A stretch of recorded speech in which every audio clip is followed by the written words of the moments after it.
Fan. Just us girls sitting around talking about well, I was just telling Lee and Kyle and Mike that, my face blows up when I eat too much.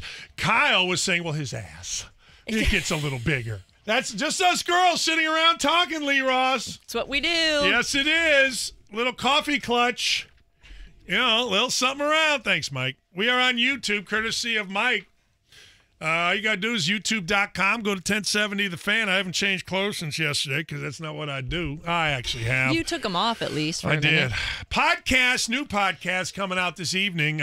We did it with Mark Boyle. So if you want to join Lee and I and Mark Boyle, you can tonight. We'll have it out on 1070 The Fan. Also, Courtside with Dockich and Greenberg comes out today on ESPN. We get in a lot of really good stuff. Today on the show, we got an interesting show today. Mike Wells, 2 o'clock, we're going to talk Colts.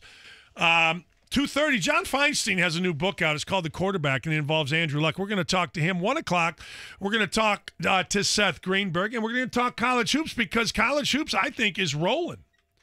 I think college hoops is absolutely splendid. Splendid? What? Lee, before I know you have to leave you have to leave because you are going to go meet a guy at Michaelis, our friends that do construction and stuff. Yeah. We like them. But real quick, a gift for a guy, or give women. No, wait. How would I do this? Give guys something that a woman would like as a holiday gift while I have you here.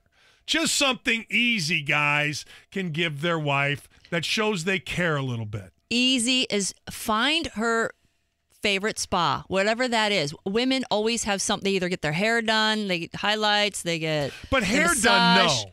Well, you get a gift card. No, like you're not gonna. Here's a hair appointment. Right, honey. that's what I'm saying. But like certain salons, they do all of that. They do massages, facials, hair. So she can use it towards whatever she wants to use it towards. That's easy one. That's easy. I got to ask you because this, in my mind, is smart.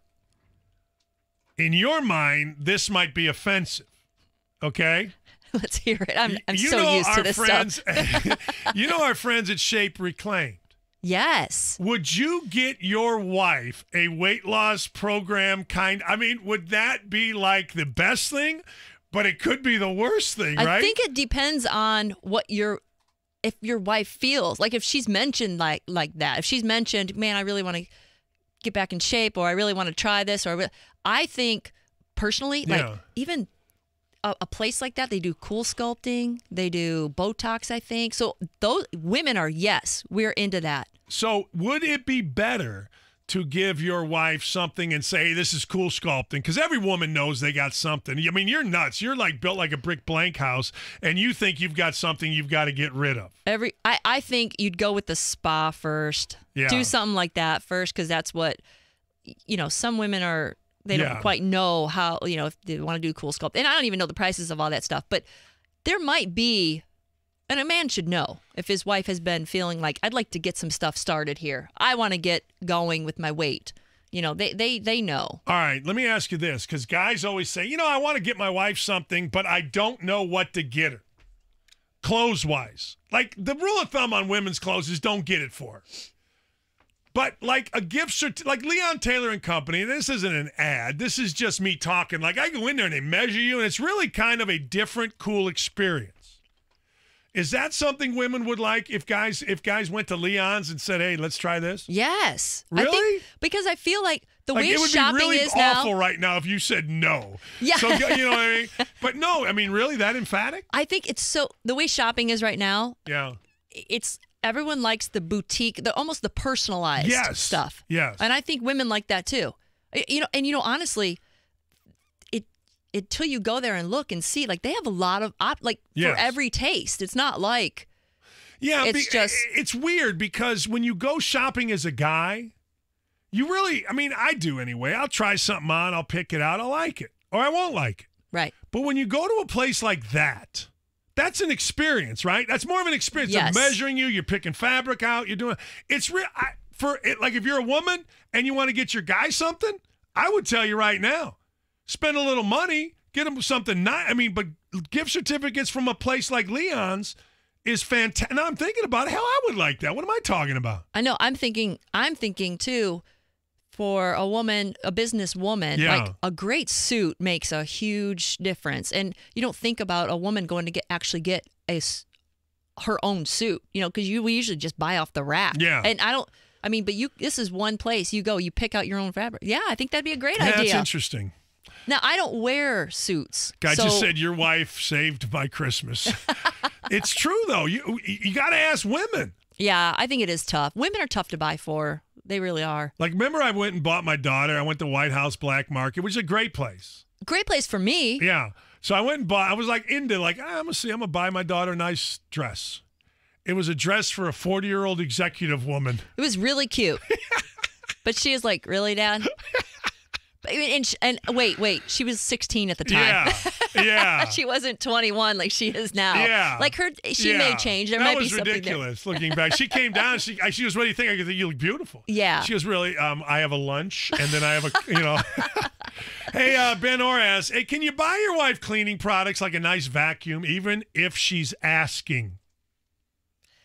If she is yes, asking. even if she's asking. Yes. What did I want last year? I got dining room chairs as part of my Christmas. That's a part, though. It's like Christmas palooza for you. It's so funny. I was talking to my best friend about this, too. We're like, I get excited over you get a good vacuum. I mean, it sounds bad. Oh, come on. We got a vacuum. I don't need one now. But if I, look at my omelet maker. Oh, an omelet I love my big. omelet maker. But if I gave you a Christmas present, among others, but one of them was an omelet maker. And I said, as much as I use my omelet maker now. You use it every day. So if that one broke, it would be so sweet if you did get me another one. No, I get that, that's what I'm but saying. as a gift? Sure. Hey, honey. But then you add other gifts on top, too, so it doesn't look like, hey, go clean the house now, or hey, go make me breakfast. Got some other stuff. I should be doing that. Hint, hint. All right. But so the bottom line is, can you buy your wife house cleaning products? No. Now, like a new vacuum, even if she's asking, the answer is yes, you're saying. If she's asking for if it, she's yes. All right. All right. What's the baseline on that? Like, my wife needs a new mop. You're not buying your wife. I know. You're not buying your wife a new mop. Wait, put it in her stocking. Because that's like stocking stuffers are like stuff that you need that like you could do deodorant. You can do all that stuff, like whatever her flavor of deodorant is. Yeah. Put a mop in her stocking. I know it won't fit, but it'd be kind of cute. Stick it in there. All right, let me go another. I know you've got to run. All right, but let me go another route with you. The whole idea of the cheesy experience husband, I'm going to do this, I'm going to do that. No, right? No, like or yes, maybe, I don't know. Wait, like giving coupons yeah, for like yeah. No. No. Just do that stuff. You don't need she doesn't need to turn in a coupon. Just say, "Hey, get your coat. Let's go. We're going to go get massages today." Or whatever it is. Like, we've gotten massages together before. It's been awesome. Even a 30-minute massage. You don't have to go with the whole, they can be expensive. You get a 30-minute, it'd be a nice little treat. How about something about an experience but a little more intimate? This is from a woman. This is from Maureen. Nordstrom gift certificate to be used for lingerie and bra fitting. Sounds weird, but most people need to have a bra fitting. I'm with you. Really? Yes. And your wife will know that she needs a bra fitting. Yeah. Or no? No, I think that kind of attention to something that, we have to wear them every day. I couldn't do it. And to find, I know, it's exhausting. I'm going to wear a bra one day, all day. Will you? Yes. I'm buying a bra for you today. Buy me a bra. Okay. I got a nice little set on me. I'm taking measurements. Right. No, we'll go have you do the bra fitting. No, I ain't doing a bra fitting, but I will. I want to wear a bra just to see what it feels like. Panties are nice. But I want to do a bra fit. I want to wear a bra because it looks one day. It looks so effing miserable. And you know what else? What? I hate to say this, but you see a woman in a t-shirt without a bra, that looks miserable too because them bad boys are all over it does. Am I right? You're right. It's miserable. Miserable. It is. I think there's certain types though. And that's the thing. If you get a good fitting, nice, then that's You can say bra. Like sports bras are so tight. Ah, you take them you off. take off your sports bra, and of course, I'm always peeping. Always. And next thing you know, you got these things dug in your back. Yes. It's like, oh man. I mean, hey, look, you put me in a pair of you put me in a pair of tidy whities, I can't stand it. Right. And my boys are an eighth the size of those bad boys. I'm just telling you. Just telling you right now. No, hey, a good bra fitting. That because I mean, so many you pointed this out to me. Like, look, I have said on this show, I have been looking there on women since the second grade. Yes. I'm sorry. At least you're honest about it. I'm very honest about it. I have. I'm sorry. I have. I mean, my eyes are up here, Dan, is like the anthem. Or like, I got to cover up because I know where you're looking. All right. But you pointed me out to this, that so many women wear the wrong bra. Yeah. Oh, yeah. You told me that a long time ago. Yeah. Dan, this may be the most interesting, riveting segment in 10 years. You're saving Christmas. But, yeah, I'm telling you, that is a big deal. The facial for guys is incredible. Like, right. If your guy's this masculine, great. I don't care. Give him a facial at that Woodhouse Spa or whatever the hell it is. Yeah, you can get a facial at so many different places. I don't know. I've been to one. And all you need to do is sit back and relax, and they play the nice music, and you just it feels good, right? Oh. Yeah. A good facial. Guys need facials too. You got skin on your face. All I know is this. People asked me if I was pregnant after because I was glowing. You were. Like, my act was glowing. But I'm telling you, we try. Look, and we're doing it with guys. Look, what's the date today? Today's the 6th. We're giving you enough time to do it. We're giving you enough time to. Don't be D-bag guy. Right. Right. Don't wait and just grab something last minute because you forgot. Right. Put a little thought into it because honestly, that's the most important thing. Right. Listen to your wife, your girlfriend. This is from Aaron, one of our really good listeners. Aaron says, nice show. Thank you. I know. My wife, Melissa, purchased a new Dyson vacuum cleaner for Christmas as a gift for herself. I literally think she loves it more than me. What? I get that. Don't we get to an age where if it makes your life easier, you dig it big time? Yes. And there's getting a vacuum is one thing, and I'm not trying to promote Dyson, but those are really good What's vacuums. The difference?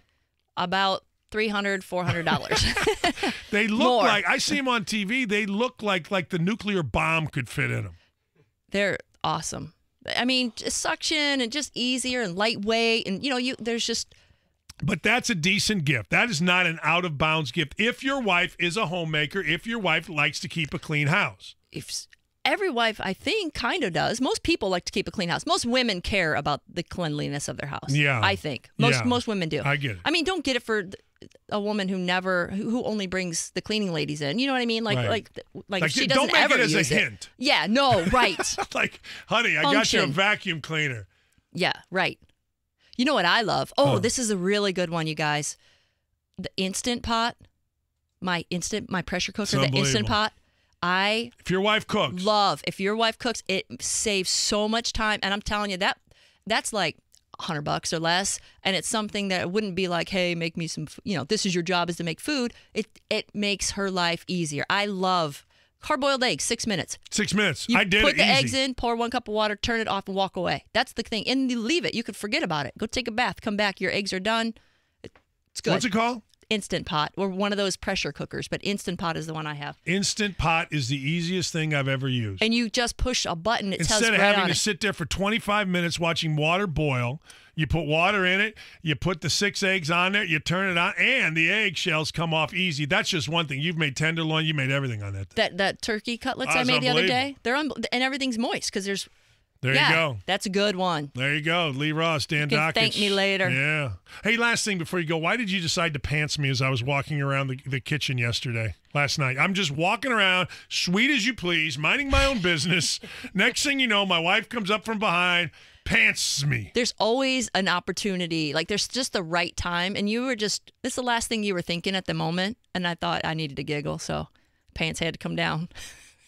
I gotta work on my game too because I didn't get them all the way down the first time. You just want a little something, something, didn't you? You just Yeah, want a little you. throwdown on that kitchen table now, huh? I know what you was thinking, girlfriend. Goodbye. Goodbye. There you go. So, hey, look, that'll be up on podcast. So if you've missed it, Lee just gave you great advice. Hey, it's true. Like, I would be careful. I like having a show like this around Christmas time, but you don't want to do it right before. You got to do it now. I'll tell you something else, a good gift for guys, ladies. And there's not even a good gift for ladies, guys. If your lady travels, what'd you say they were called, those little white things that come out of your ear? AirPods. Here's why AirPods are different. Like, AirPods to me, love you long time. Give me a kiss. Oh, yeah, a little tongue right there. What? AirPods, I don't have them, but according to my friends that travel a bunch, they drowned out the sound and you can watch a movie on an airplane. Now, if you have those big, heavy ear things, like the ones I'm wearing right now, then you're going to go work out in those? I don't think you're going to go work out in those. Just saying. I'm just saying. It's the way it is, man. Anyway, hey, Dan, my wife asked me for a new vacuum and new pots and pans. Is that a trap? From Andy. I think it is. I'm not getting her just that. I mean, I may get, if I were you, I don't know what kind of money you have. Like, I don't know what pots and pans cost. I kind of assume that they are expensive, and I assume that a vacuum is expensive. Like, we don't have expensive stuff. Like, I use that Dirt Devil thing. I don't think that's expensive, but that's like a go-to for me when the one time a year when I decide I'm going to clean the floors and stuff, I'm like, hey, I got the Dirt Devil out. Dan, listen to this. This is from Matt. The vacuum to get her is the Ramba. That way you're giving her a vacuum cleaner that does it itself, and she doesn't have to vacuum anymore. I got it for my wife last year when she asked for a vacuum, and she has never been happier. The house gets vacuumed every day at 2 o'clock. There you go. How about that?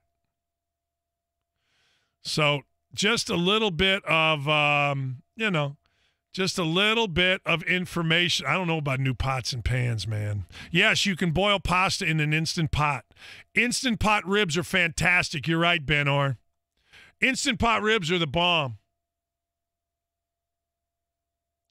Hey, Dan, has Lee Ross heard of the Fab Fit Fun, a quarterly gift basket that arrives for fitness, fun, and just fabulous? What are you, Jeff? AA? Just fabulous?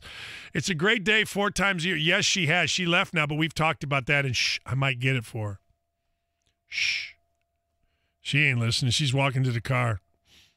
And don't be a D-bag and add her on Twitter either. So there you go.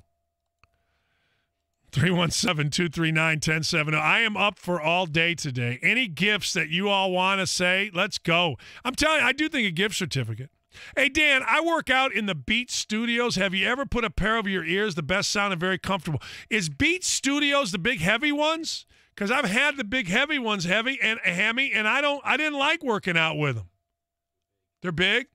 Then I may get them.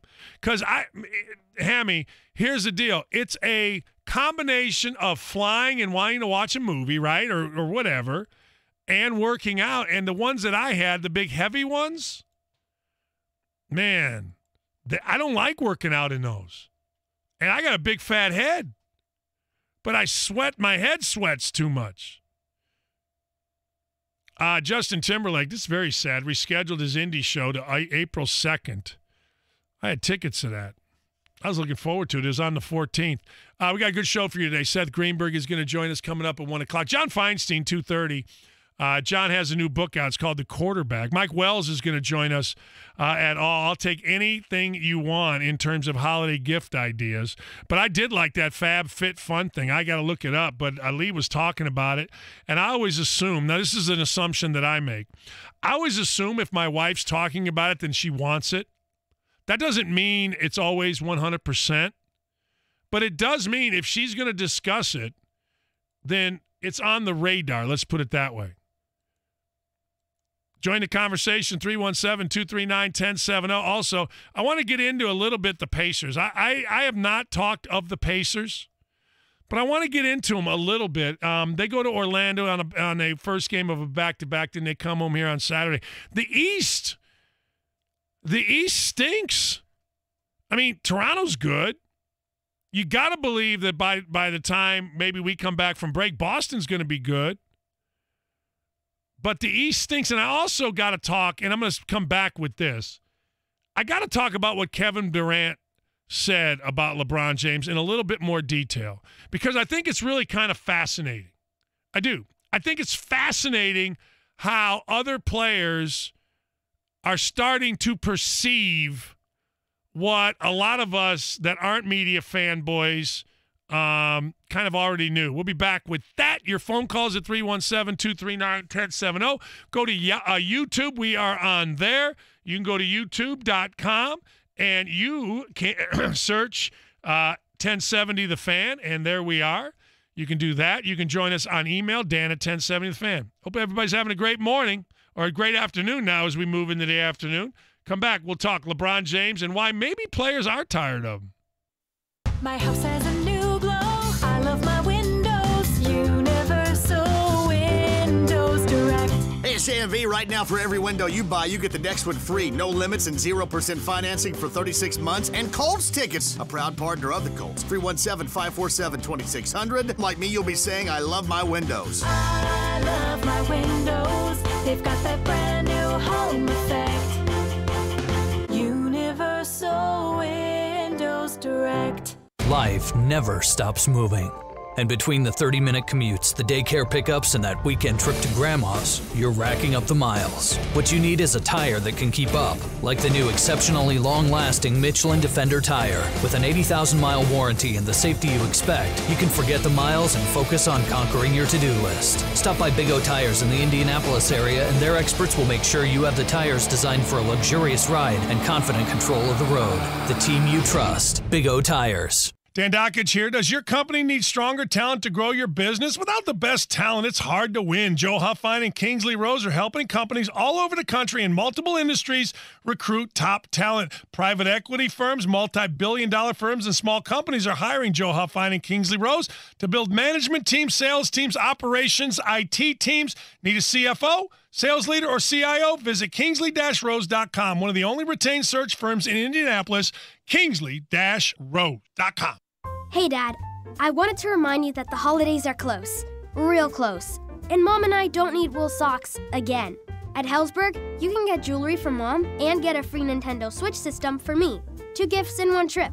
I'm not saying you're a last-minute shopper, but I'm not saying that either. Get gifts that give gifts at Helzberg Diamonds, like a free Nintendo Switch system when you spend $1,199 or more. Helzberg Diamonds, a Berkshire Hathaway company. Limited time offer while supplies last. See online or in-store for details. Game sold separately. Colts fans, listen up. It's JMV. We all know every week matters in football, but what matters more than winning? That's right, cheesesteaks. Every Monday at Penn Station locations is Blue Monday, and every Monday during the regular season, you can get a 6-inch cheesesteak for just $3.99. That's 102 inches of grilled glory over the course of the regular season. You can even get one during the bye week. So add the inches up and take down hot, tasty perfection every week. Penn Station, put it in your face. Looking for that perfect holiday gift? Check out the Pacers' new 5-game holiday plan. You'll get tickets to see the defending NBA champion Golden State Warriors, the Boston Celtics, and the new-look Toronto Raptors. Picks it up and sends a bounce pass into Sabonis, who lays it in. Oh, boy. Plus, every plan includes a Pacers plaid flannel winter hat to keep you warm throughout the holiday season. Plans start as low as $25 per game. Check out seating options and all the details at pacers.com/holiday. It's that time of year again. The temperature's down low and the excuses come out. My temperature's like 170 bajillion, Mom. Luckily, Clorox Cleanup Spray kills 99.9% of germs. So you can keep those excuses for another day. Stock up on Clorox Cleanup Spray today for a healthy home during cold and flu season. Clorox. Clean is the beginning. What comes next is everything. Use as directed on hard, non-porous surfaces. Hey, this is Jeff Saturday for More Restoration, and you've heard me talk about More Restoration for years. I've used More Restoration 3 times on my home. I care about my family, and More made me feel confident in using them. Speaking of confident, they have a new service. It's a hospital-quality disinfectant that is safe for your home, and it's endorsed by the EPA. Within a few hours, More Restoration can disinfect your entire home. Best of all, nothing needs moved, and it's safe for all your belongings. This service makes it safe to come home. Call More Restoration Disaster Cleanup and tell them Jeff Saturday sent you. Dan Doggett here for Howell Heating and Air. It really is one of a kind, and I love working with them. Larry Howell did a survey with their customers, and nearly 95% are very satisfied with their service and would refer Howell to their family and their friends. And that's me. I have no hesitation telling you or anybody else that cold air is certainly coming, and it's coming to stay. And you deserve to be comfy. So call Howell Heating and Air Conditioning now at 317-255-4328. I know if I'm uncomfortable, Howell truck is on the way. You got to turn to the experts where you'll find a cachet of Carrier furnaces like you've never seen before. That means when I call Howell in the future for a new heating and cooling system, I know their main focus is to make sure I'm satisfied. It is. That's what they do. If I walk into a cold house, Howell Group will whip it up and have me warm and cozy in no time. HowellHeatingandAir.com. Remember, at Howell Heating and Air, coming home never felt so good. The season is still early. The Pacers are finding their way in the East. Ahead to Turner. He'll take it in. And you can hear every play of every game on FM 107.5 and 1070 The Fan. Oladipo. Next up for the blue and gold, the Pacers head to Orlando to take on the Magic. Friday at 6:30, Mark Boyle has the call. 6 seconds to go. 3 ball. On FM 107.5 and 1070 The Fan, your home for Pacers basketball. Dan Dockich, weekdays noon till 3 on FM 107.5 and 1070 The Fan. I got seaside sitting, just smoking and drinking on ringside, on top of the world. Oh yeah, and got her toes in the sand, and whoa, what a beautiful girl. Oh yeah, Dan, get the Jaybird X4. I'm saving this tweet. Earbuds. They are sweat-proof, water-resistant. Use them in a marathon. Love them. Also work great on a plane to drown out noise. I'm telling you, if your wife or husband travels, that's really, to me, that's the most important kind of headphone you can get. Something that when you run, and if you run a marathon, obviously you had a train that you liked them, and then you get on a plane, you don't want to hear the noise. That's a great idea. Thanks for that, Adam. We're going to put out, different gifts during the course of the next week or so because I want you guys, to be studs. And I want you women to, be studs. This is interesting to me on a side note. The kid, Kyler Murray, has just been named the AP Player of the Year in college football. I didn't think that was coming. I thought Tua had that thing locked up, but after last weekend, I'd go with him too. All right, LeBron James last night. But let me go back to something. Before I even get to LeBron James, I must discuss, I got trolled last night by people because our former hero, PG-13, dropped 47. And I'm sitting there going, all right, on the Nets. He had a big night. Like, no one ever said Paul George wasn't a good player. Paul George is a good player. But I got trolled last night. Let me see if I understand this. You're going to troll me about a meaningless game, not meaningless, but you know what I'm saying, in December. Like, nobody's better in meaningless games in December than Paul George. Nobody balls like Paul George in a meaningless game. Until Paul George does it late in games, until Paul George does it consistently. Let me go that.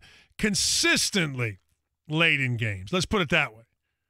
And until Paul George decides that it's not going to be 2 for 16 in the last game of a playoff series, I got nothing for you. Don't at me. It's my new favorite saying, by the way. Don't at me, people. I don't want to hear from you. The Pacers absolutely stole Victor Oladipo and Sabonis from OKC. They did it in the middle of the day. They did it in front of God and everybody. They did it despite everybody except for yours truly. saying what an awful deal it was just because a guy has a big game in the middle of December. Stop it. Victor Oladipo was a stud in the playoffs. All right, let me go to LeBron James real quick. Kevin Durant came out, and you know what? You could sense frustration, and I kind of like this Kevin Durant. Kevin Durant for years played the really good guy and all that. Now he's just kind of, he's got an opinion. He's interesting when he speaks, I think. I do. I mean, I think he's very, very interesting. I think that Kevin Durant, because his opinion, he didn't start out like Robert Griffin III, where he wanted every endorsement. He just kept his mouth shut, was a good guy. I mean, that's it. I mean, that's what he did. Kevin Durant kept his mouth shut, was a good guy, played really well, and now as he's gotten more comfortable in his own skin, Kevin Durant has come out and said some things. And one of the things that he said, and I've been preaching forever, is these fanboys in the media about LeBron James. I saw it here first. I saw it when the Pacers were playing the Heat in the whatever game it was. Game 7, Game 5, Game 6, and it was here. And Stephen A. Smith was walking around the court begging LeBron James to look at him. Arms folded like he was dissecting every move. And I started paying attention to it. I'm like, man, these dudes are just little fan guys. And then you read about it. It's like, all right, well, Kevin Durant called it out. Kevin Durant said, hey, look, it's tough to play with LeBron James, which I have been saying forever. Because what do? You got to deal with all of the clown show. That's why Kyrie Irving left. Kyrie Irving didn't leave because he wanted to have the ball. That was a narrative put out by friendly media, fanboy media. Kyrie Irving left because it's a pain in the ass to play with LeBron James. You stand around. He takes the credit. You got his posse. I don't care. Whatever, crew, posse, fellas, boys, whatever you want to call him. He's got his crew around all the time. And he got whiny about that. Everything is a little batch move. So much hype comes from being around LeBron from other people. He has so many fanboys in the media. Even the beat writers just fawn over him. I'm like, we're playing basketball here. But it's not even about basketball at certain points. So I get why anyone wouldn't want to be in that environment. It's toxic, especially when the attention is BS attention, fluff. It's not LeBron's fault at all. In fact, you have so many groupies in the media that love to hang on every word. Just get out of the way and let us play basketball. What do I say? I say the same thing about Steve Kerr and Popovich. How's Popovich done since the greatest players haven't been with him? How's he done? I don't know. I don't know. I'm just, LeBron's had a great answer. I'd love to see the whole transcript of what was asked, the context it was asked of him, why it was asked, and the whole thing. So I'm not going to comment on it because I don't know the whole thing. That'd be stupid. I'm a veteran. That's exact. LeBron James has handled himself really well. I love what his son's doing. Love it. Like, there's a difference between making others better and causing drama within your own team. Like, Michael Jordan basically had his own thing, but he made others better. I've never seen a guy, truthfully, that LeBron James has made better. Maybe Tristan Thompson, I suppose. I don't know. I've said this forever. The one kid that shot threes, Mario Chalmers. Mario Chalmers, you wouldn't even know his name other than he had an unbelievable shot in college. You wouldn't know his name as an NBA player if it weren't for LeBron James. And the same could be said of Jordan. And I think LeBron James has done an incredible job with less. Like, you look at who Michael Jordan played with. Best player in Europe, Tony Kukoc. Guess what? Jerry Krause went and got him. Period. Just went and got him. Dennis Rodman, Hall of Fame, just went and got him. I don't think there was anybody that really the Cavaliers went and got that you would say, oh, man. I think Kevin Love was, though. That's not true. Kevin Love was. Kyrie Irving was. So it's not exactly true. But I'm telling you, what Kevin Durant is saying is what I've been saying forever. And it's interesting to me, the Pacers are almost the exact opposite. Now, The Pacers are the exact opposite for a variety of reasons. The main reason is the Pacers haven't been at that level. I mean, look, there is a massive difference between winning a championship. That's first and foremost. All right? Just below that, there's a massive difference between getting a conference final. I mean, look, you get to the playoffs, you do what the Pacers did yesterday or last year would have been great, but it would have exploded had they beat LeBron in the first round. It's just what winning does. Sorry, it just is. But the Pacers, the interesting thing about the Pacers is this. While Victor Oladipo certainly has outside interests, a fantastic singer, you never feel like the Pacers are burdened by anything other than just basketball. And the truth of the matter is, up until this year with the stuff on Draymond Green, I really felt like Golden State wasn't burdened with anything other than basketball. Now, all of a sudden, this Draymond Green, Kevin Durant stuff, you're like, oh, man, why do we got to go there? Like, why would we have to get involved in that? That seems like you're bringing nonsense into a team that really has been allowed to just play basketball. You know what I'm saying? So, you know, at the end of the day, LeBron James is hard to play with, does have fanboys, but you know what? What has LeBron James ever done wrong? I mean, people bitch about the decision, and that was, so what? Like, what's he ever done wrong? Honest to God.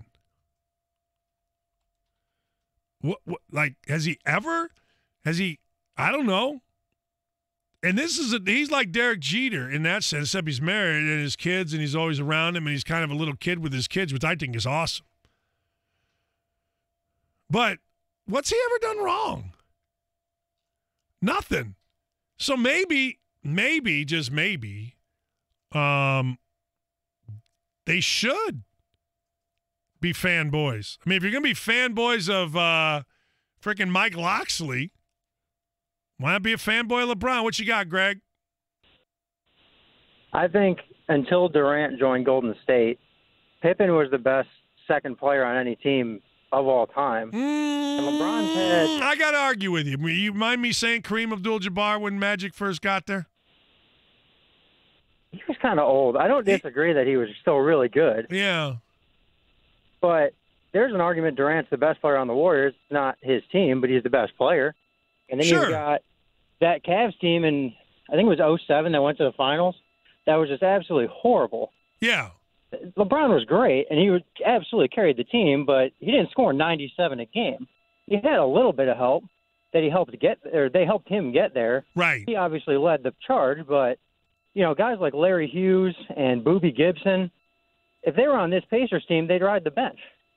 So he helped them get a little bit better. I'm not saying he made them. So what's your point? What's your point on James? What is he? What would be your ultimate point? My ultimate point, I think, is that he definitely can make players better. I disagree with that. You said he doesn't make anyone better. I just don't think he can do. He can't make Kevin Love or Kyrie Irving an absolute superstar. See, I think there are players that fit LeBron's mold. Yes. If you fit that mold, you get a lot better. I disagree with that. I think he makes teams better. Like, I think that they fit him as a jump shooter. So maybe guys had good years, but they don't become really good players from having played with LeBron. I'll give you one: Shaq and Kobe. Do you think Shaq playing with Kobe made Shaq a better player? I think that Shaq or Kobe, whichever one you want to say second, was better than Pippen. Is all I'm saying. Okay, I thought you were referring to the No. team. No, I think LeBron. Look, I'm not an idiot. I know that LeBron makes teams better. There's no question about that. I just, like I said, I mean, yeah, guy's a jump shooter. Yeah, get him jump shots, but I don't like. I think that for whatever the reason, and maybe the game is so different now, but for whatever the reason, Michael Jordan never was a hindrance to the greatness of Scottie Pippen. He enhanced it. You know, you follow. Like there are people that know Scottie Pippen that say, look, there's no chance he would have been anywhere near if Michael Jordan didn't beat on him and make him tougher. Yeah, I will never argue that LeBron doesn't make teams better. I just don't know where playing with him I don't know. I mean, would he throw the ball to Shaq? I don't know. I mean, did Kobe make Shaq better? I don't know. I don't. But I know that I've always said I don't think LeBron makes him better. And if you're a star like Kawhi Leonard, I wouldn't want to go play for him, with him.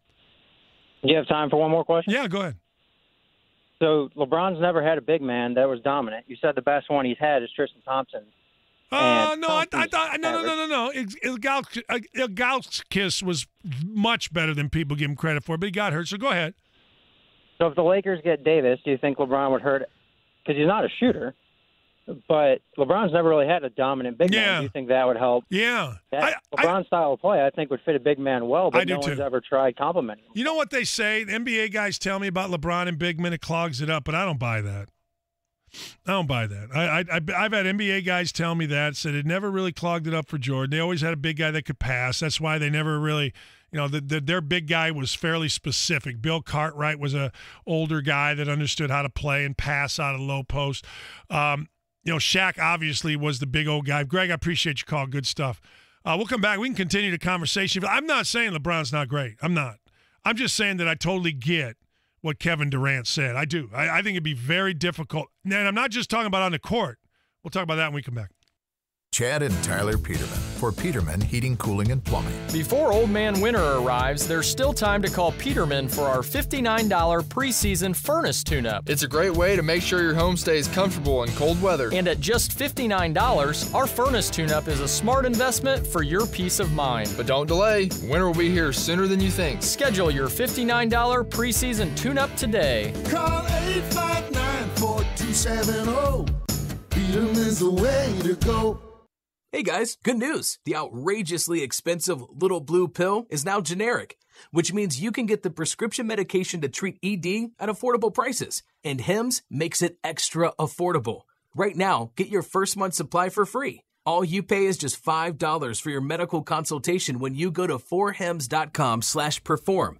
After that, it's just $30 for a month's supply. Sure beats paying big bucks for just one blue pill, doesn't it? Plus, you won't need an awkward in-person doctor's appointment to get the prescription. Hims has doctors online who can prescribe the medication, and a pharmacy sends it right to your door. It's affordable, private, and incredibly easy. Nobody likes dealing with ED. Now, thanks to Hims, nobody has to. And that's really good news. To get your first order for just $5, you need to go to this exclusive address, 4hims.com/perform. That's 4hims.com/perform for your first month for just $5. 4hims.com/perform. Hey, Dan Dakich here. There is a buzzy gift on everyone's list this year. It's something they'll use twice every day. It's featured on Oprah's O List, and it's perfect for everyone with a mouth. The it gift is Quip. An electric toothbrush designed to make brushing better. Look, it has sensitive sonic vibrations, gentle enough on your sensitive gums. It has a built-in timer with guiding pulses to remind you when to switch sides. Quip is the gift that keeps refreshing, with brush heads automatically delivered on a dentist-recommended schedule every 3 months for just $5. You can even gift prepay refills for a year to make sure they're never using old, wore-out, or ineffective bristles. So, I love Quip because it feels like my mouth is refreshed every single day. Quip looks like a big-ticket tech gift with stocking stuffer price starting at just $25. Go to getquip.com/thefan right now and get your first refill pack for free. The multi-platinum, multi-award winner, Daughtry Cage to Rattle Tour.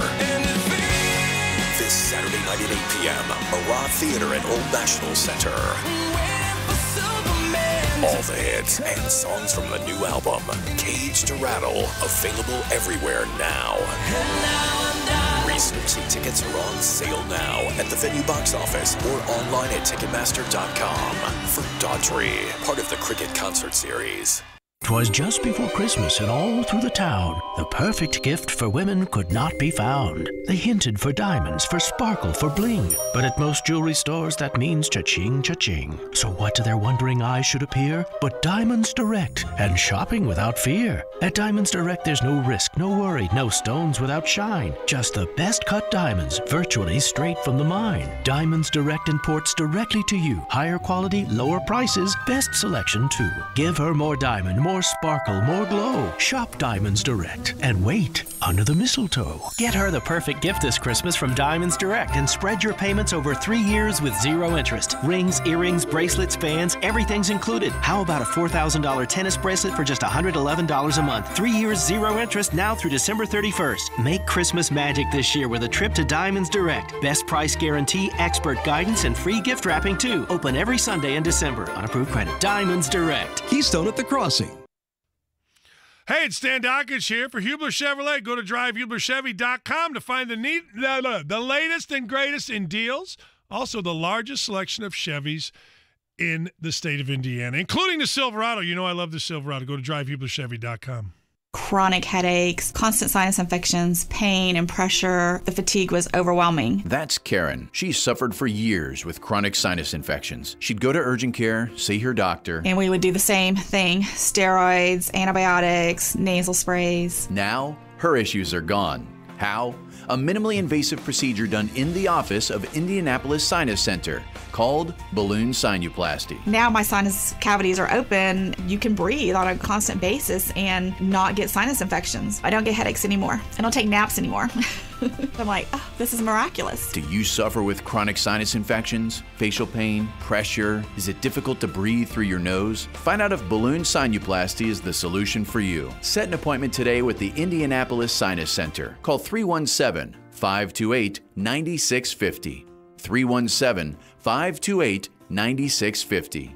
That's 317-528-9650. Hey, Dan Dockage for Family Leisure. It's the buy one, get one half off Christmas sale. Buy one of the many specially marked items store-wide and get half off the second item. Buy an arcade, get a game table, half off. Buy a spa, get a pool table, half off. Buy a shuffleboard table, get a massage chair, half off. The combinations are endless. Shop for someone on your list and get half off an item for yourself. Don't miss the buy one, get one half off sale now at Family Leisure from the Family Leisure team. Merry Christmas and Happy New Year.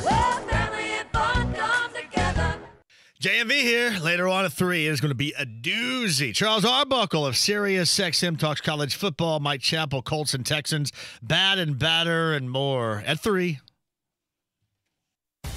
Welcome to the Colts Midday Update on FM 107.5 and 1070 The Fan. Welcome to the Colts Midday Update presented by Shelby Materials on FM 107.5 and 1070 The Fan. In for Matt Taylor today, I am Casey Valier. Jack Doyle may be on the IR, but he received an honor from his teammates yesterday. More on that in 30 seconds.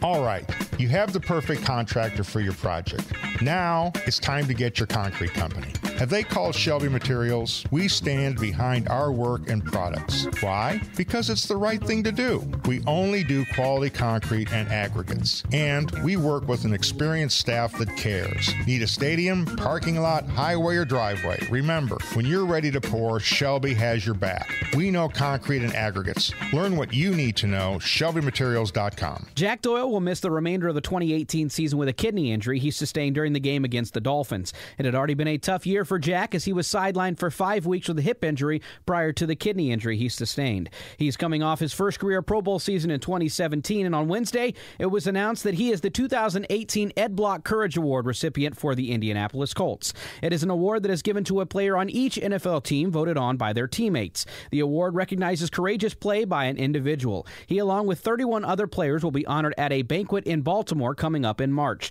So congratulations to Jack Doyle, and that'll do it for today's Midday Update presented by Shelby Materials on FM 107.5 and 1070 The Fan.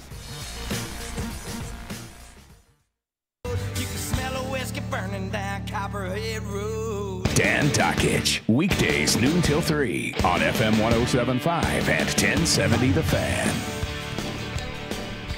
I tell you what, now we're talking. Kyle ain't messing around. Little Copperhead Road for you, peoples. Copperhead Road.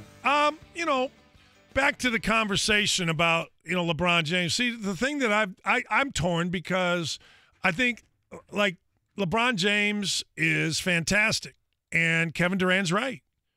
And, one of the things that I've always thought about great players, and I don't know how this was really. I really don't. I don't know how this was in, I know the Magic Johnson, big smile, everybody, all that kind of stuff. And, Isaiah had this thing. I know this. The only one that I really know was that guys loved playing with Larry Bird And that particular group loved playing with Isaiah. I had a chance to talk to Ricky Mahorn. Ricky does games on radio, and whenever I see him, he just, for whatever the reason, scares me to death, so I have to talk. Anybody that scares me to death, I got to talk to him.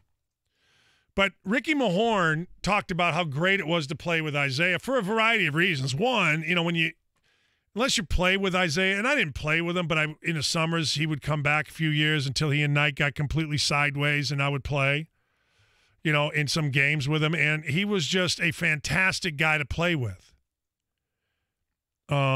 Regardless of whether you were me, who was no good, or Rick Mahorn, who was really good. I mean, Bird was a fan. I don't know if Magic was, and here's why. Magic Johnson was really the first guy, other than Tiny Archibald, but the first guy that had to have the basketball, and he won. Like, think back to the guys and the teams that we grew up with watching. There was a thing in the NBA with Julius Erving where Julius would get the ball on one side and literally 4 guys would be over on the other. But he had it wasn't like he dribbled it all day. They got it, cleared it, went. They had Cheeks, who was a point guard, but he wasn't really an all-time dribbling point guard. The Boston teams, there wasn't Danny Ainge and Johnson, Dennis Johnson, weren't dribble point guards. Magic Johnson was. Isaiah was to a degree. But LeBron is. I don't care what anybody tells me. LeBron James has been a point guard over the last X number of years, period. And he is closer to Magic Johnson than he is Michael Jordan. And I've said that for 100 years. So it's not the easiest thing for a young guy coming up in the NBA wanting to make his bones playing with a guy that dribble. Now, when you say to me, isn't winning the most important, I say absolutely.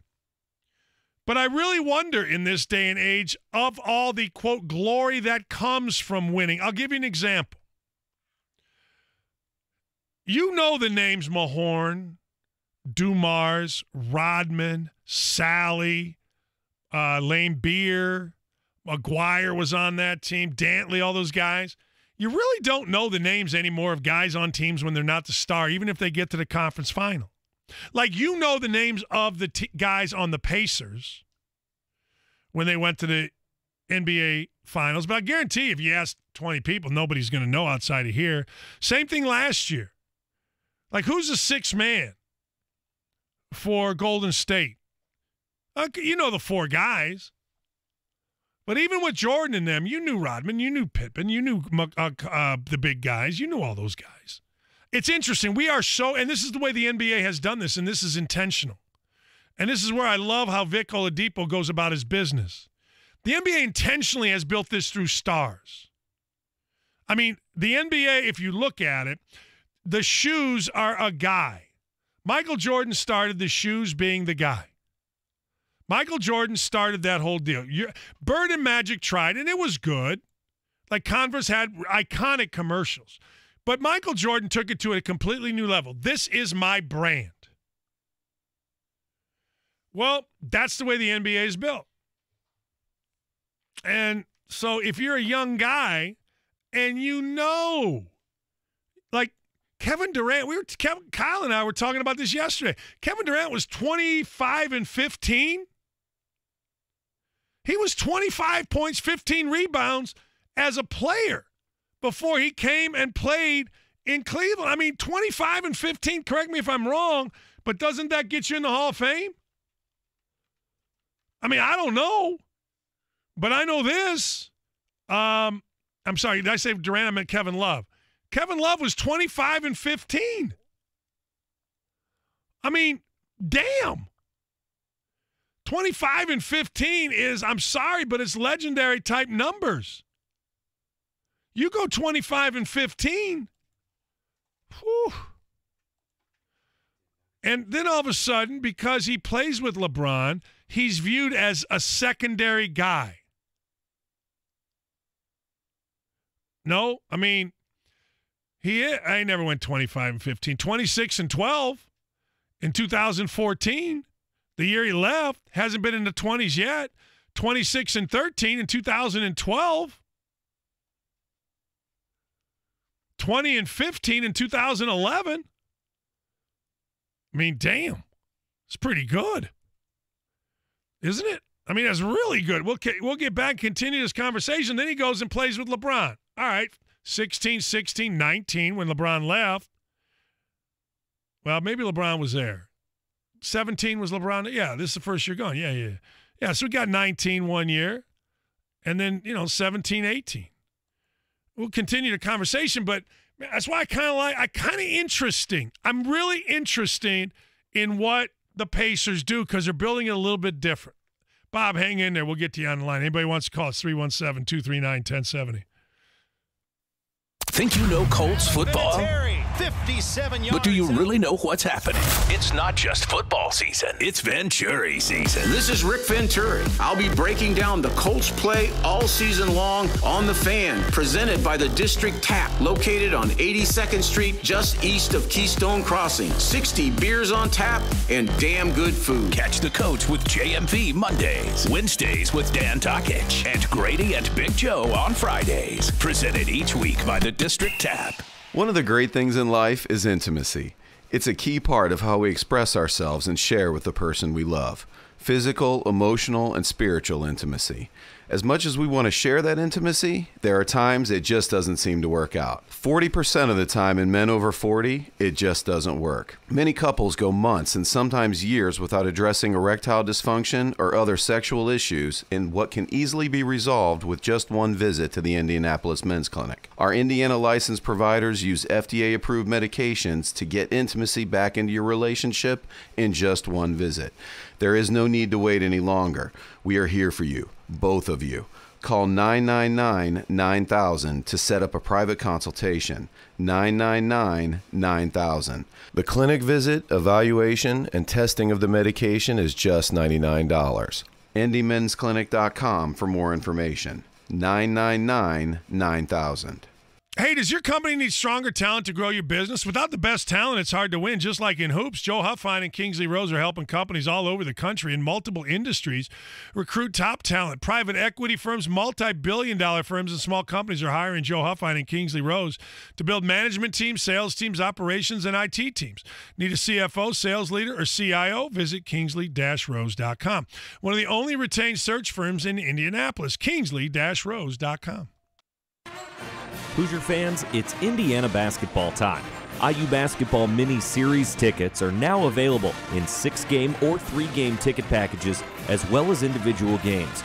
This is your chance to check out the Hoosiers inside beautiful Simon Scott Assembly Hall. For more information, call or text 812-855-4006 or visit iuhoosiers.com. Go IU.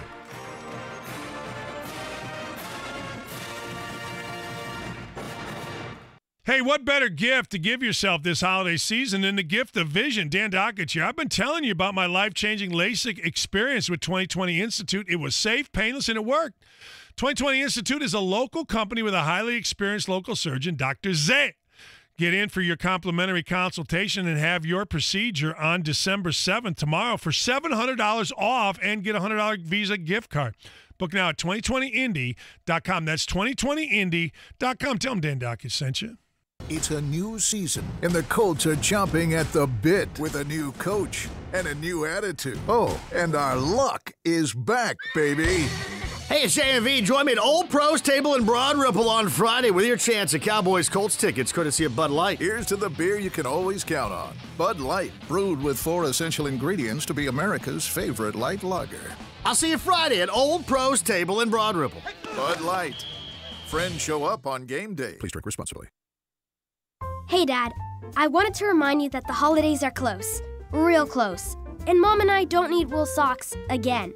At Helzberg, you can get jewelry for Mom and get a free Nintendo Switch system for me. 2 gifts in 1 trip. I'm not saying you're a last-minute shopper, but I'm not saying that either. Get gifts that get gifts at Helzberg Diamonds, like a free Nintendo Switch system when you spend $1,199 or more. Helzberg Diamonds, a Berkshire Hathaway company. Limited time offer while supplies last. See online or in-store for details. Game sold separately.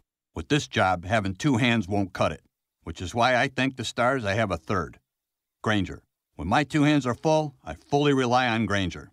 They're America's #1 source for industrial-grade supplies. So, whether I'm fixing a furnace or fastening a faucet, Grainger hands me what I need when I need it, which makes me a pretty lucky guy. Because when it comes to needing an extra hand, Granger's got your back. Call or click Grainger.com to see for yourself. Grainger, for the ones who get it done. This is Indy Sports Center. WFNI, WIBC, HD2. W298BB, W228CX, Indianapolis.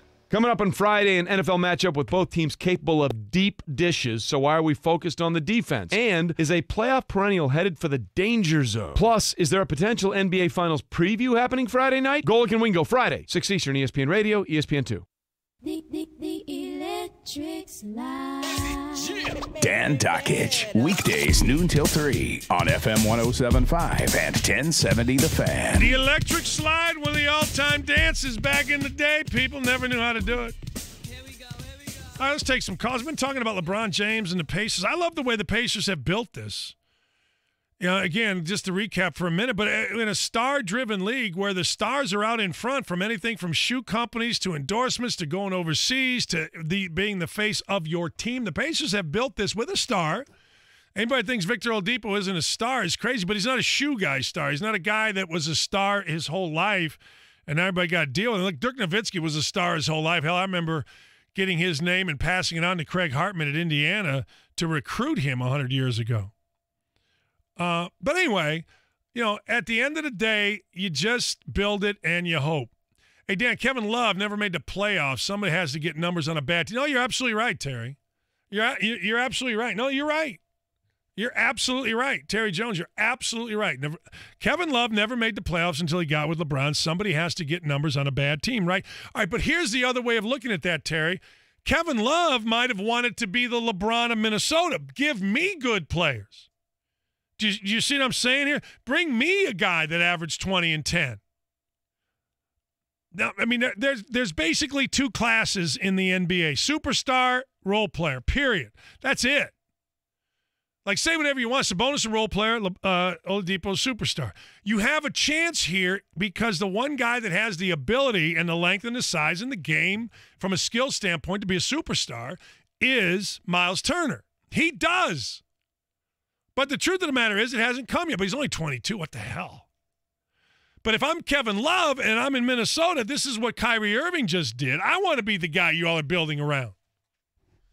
I don't want to be the guy that goes with the guy and now I'm Robin. Because Batman in the NBA is, well, to say stupid money is not even close. Stupid fame is not even close. Redonkulous. We're crazy. Insane. Insane money. Dan, every team has a leading scorer, but you got to be pretty talented to average 25 and 12. I agree. But if you average 25 and 12, you want to be the guy. Hey, look, don't send me to play with LeBron. Send so-and-so to play with me. That's how the NBA works. It's almost like this, fellas, ladies, gentlemen. Each guy gets a city, right? Each city has a guy. Is your guy good enough? Now, when you look at Golden State, they got like 5 guys. Is it the style? Is it the person? I don't know, but they got 5 guys. L.A. got a guy, right? OKC got a guy. Knicks thought they had the guy, right? Even bad teams have guys. Porzingis, he was their guy. It's like Duncan was their guy. Now they don't have a guy. Aldridge isn't quite a guy. The Raptors just went and got a guy, and they're 21-5 for crying out loud. They went and maybe got the best guy. The Bucks got a guy. The 76ers, and this is why people think they have the best chance to make the leap, they got a few guys. Embiid is a freak. I mean, he's a freak. And I'm telling you, every night Ben Simmons does something that makes you go, Detroit's playing great. I don't know if they have a guy. Is Blake Griffin still a guy? Was Blake Griffin ever a guy? A.J. Drummond, Blake Griffin's averaging 25. He's a guy. 25 and 9, then you add Drummond with that at 18 and 15. Holy hell. Got some guys. All right, what do you got, Bob? How are you? Hey, Coach, what's going on? You. Hey, I'm just back from the world back in the 80s and 90s of the NBA, and the Magic, Jordan, and Bird. I think people forget to remember how many rings those guys got, some guys that were just role players. You know what I'm saying?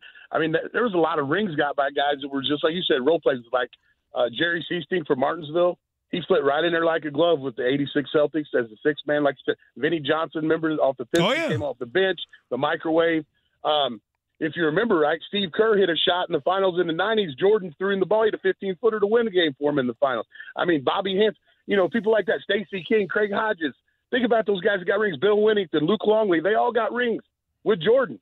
You know what I'm saying? Scott Wedman and those guys that played, Greg Kite. Remember those guys that played for the Celtics? Oh, yeah. I mean, remember Chuck Nevitt was on the Lakers? The 7'9". Guy. Yeah, 7 foot. If he you was see, on the Lakers and he was on the Pistons too when he was with Isaiah. I mean, I saw Chuck Nevitt in person. He is 7 foot 1,006. He is what. But he always sit on the end of the bench. That was hilarious, wasn't it? There were always guys. You're right. I appreciate your phone call, Bob, but you're exactly right. I mean, look, but again, this is why I'm interested in how the Pacers are doing. You think about fit. What happens, or what has happened, maybe not necessarily this team yet. As Kyle said off air, all these young guys are probably going to be trade bait so that you can bring in guys that fit with LeBron. But what happened when LeBron went to Cleveland? All of a sudden, fit, shooter, fit, Korver, fit. Kevin Durant was not wrong about Kyle Korver. Like, I got guys who say, you can't say. No, he's right about Kyle Korver. Kyle Korver literally should follow LeBron James everywhere LeBron James go. J.R. Smith as well. Now, the thing you got to understand, though, is when you look at those Celtics teams, you mentioned Jerry Seasting, Hall of Famer Dennis Johnson. He is. Hall of Famer McHale, Hall of Famer Parrish, Hall of Famer Bird, Hall of Famer Bill Walton at the end of the bench. Now, you say Bill Walton didn't play, but let me explain something to you. You get a guy like Bill Walton on the end of your bench, or Chuck Nevitt, they have real purpose. There's a reason Chuck Nevitt was on the Lakers. There's a reason he went to the Pistons, for no other reason, just to be the guy in practice that is like, when you were a kid and you had the broom handle that you had to score over in practice. He was the human broom handle. What do you got, Jeff? Yeah, Coach, thanks for taking my call. Sure. I've always wondered for a long time, like when LeBron came in the league, I don't know, it just seemed like since then, I just wondered how he would do if he came out in 1981 with Isaiah, with Mahorn and Lambeer and those guys. Would he drive the lane, or would he just be missing teeth? No, he would do both. He would be a great player, but and this is a big old booty.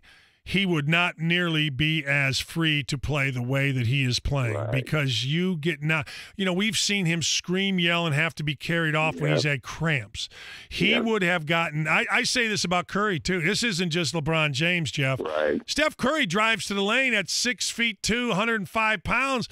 Isaiah almost, and I'm being literal here, Isaiah Thomas almost died from an elbow to the face by Karl Malone. He almost literally died. He had a brain hemorrhage or something. I don't know exactly what happened. Now, Jeff, I'll let you go, but now you drive to the lane, and there is no fear of this. Like, if you watched, what the hell was it? I was watching, it was going back to the 70s, and I don't think basketball was better then. I think basketball will be better then if we keep concentrating on just shooting threes. But I went back, I was watching, I was kind of hanging out before a game, and I was sitting. What I do in my hotel room is hour before I get ready to go to game, I get to game usually an hour and a half before, but an hour before that, I turn the TV on, maybe I put some headphones in, and I just write out all of my notes, because I'm one of those people that has to write it out right before. If I wrote out all my notes on Cincinnati and Xavier tonight, I would have forgotten everything by the time Saturday comes, even if I read them. It's just how I am. So I need to do it. So anyway, I had ESPNU on the other day. I think it was in the Bahamas, and ESPNU had an epic series. It was, I forget the year, 76, 77, whatever. Portland against the Philadelphia 76ers. Each team then had an enforcer, they called it. Sports Illustrated put the picture on of every enforcer. Mike Ivoroni for Philadelphia, Daryl Dawkins for Philadelphia, Maurice Lucas for Portland. Well, anyway, 2-0. Philadelphia is beating Portland, having their way with them. They got George McGinnis. They've got Daryl Dawkins. They've got Dr. J. They've got Maurice Cheeks. They've got Lloyd Free, World B. Free. They got everybody. 2-0 in the series. all of a sudden, Maurice Lucas, the enforcer for the Phoenix or Portland Trailblazers, squares off, and this is not squaring. If you ever want to see it, YouTube it. It's really interesting. Squares off, and I mean dukes up with Daryl Dawkins, who was the biggest, baddest dude, in the world then. I mean, they are squaring up. They square up, punches, whatever. People eventually get in between. They don't get thrown out of the game. They don't get thrown out of the game. You get a freaking hook and hold foul now in college basketball. It's like halfway to being thrown out of a game. Honest to God. It's unbelievable. And you go, what? Are you crazy? It's 1977 finals, game 2. I'm telling you, man. I'm telling you. It was the damnedest thing, but he didn't get thrown out of the game. The world's different. I'm not saying it's not better. I'm just saying it's different.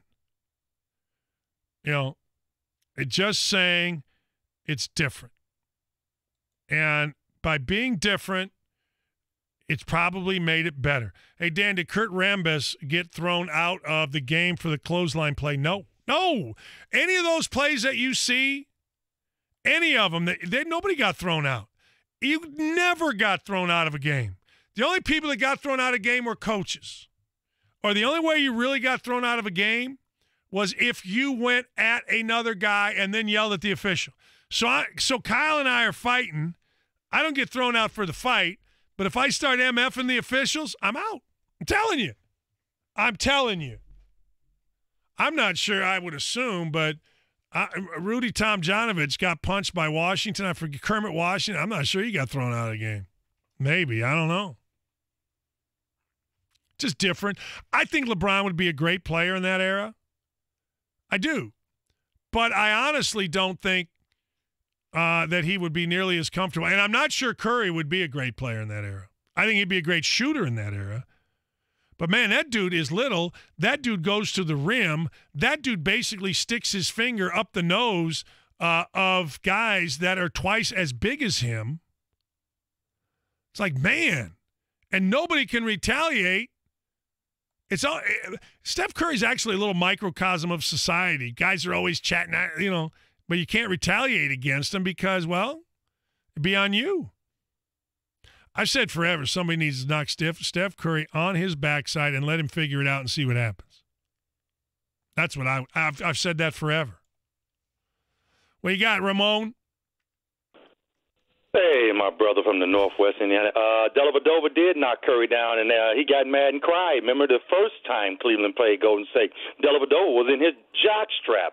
He couldn't take it. And then the second time, when Cleveland beat him, Dellavedova was in on him too. Dellavedova was a critical part of keeping him under control. They let Dellavedova get away with a lot. Go back and look at that. That's interesting. He made a name for himself. I do remember that. He sure did. Did Dennis Johnson play with the Scrubs at Seattle? No. He talks about Jordan. Right. The court, Jack Sikma, Downtown Freddie Brown, World B. Free, those were pretty good players. He talks about Jordan, but the critical components were Horace Grant, those first three, who was a beast on the boards, and Scottie Pippen, and John Paxson out of Notre Dame, who was a dead-eye shooter. You cannot forget those guys. Don't bring me the other names. Don't forget the core guys. Chris Bosh was on yesterday talking about this. Chris Bosh was losing and languishing in Toronto, averaging 26, 27, doing nothing. He said the ultimate objective was he wanted to win, and that was all there was to it. He said anybody that goes to a team with any other good players, you're going to sacrifice. Paul George had 47 last night.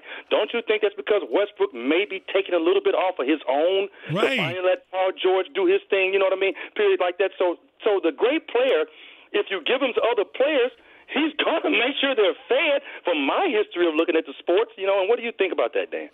I think it does. I think that the idea, and I will say this, I've said this about LeBron, Ramon, that dude has taken, I think, the worst players and made a team. I don't know that he makes great players better, and I don't know that if I'm Kevin Durant or I'm Kawhi Leonard, I want to go play with him the way his style is.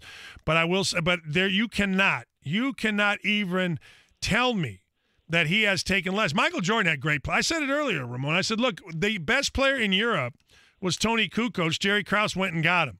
Like, Jordan didn't want him. I mean, they were bitching, whining, and moaning, but they said, hey, we're going to go get him. The best player to fit the rebounding, running, whatever, was Dennis Rodman, so they went out and got him. Don't anybody tell me that Michael Jordan didn't have players. That's crap. Appreciate your phone call. One other thing, do you think Durant is trying to throw some mud in the water? I don't know. To keep the LA from getting better players, because eventually Golden State has got to come down. The league is going to catch them. I thought this, Ramon. Here's why I was a little bit shocked by Durant saying that. I started getting the feeling maybe Durant wanted to go there with him. And then I read this, and I'm like, wait a second here. There's got to be something in the background. You know what I'm saying? Draymond Green getting mad at him, talking about you. Well, I brought you here, now you want to leave? That's what got it to him. Appreciate you. Thank you. Thad Young got tossed for an unintentional elbow. It's a great picture of Sabonis knocking the hell out of somebody. Tell you what, if Sabonis' dad hit you, you were hit. Even as a 12-year-old, or however old he was. Told his story many times. He dunked on me so hard I didn't know where I was.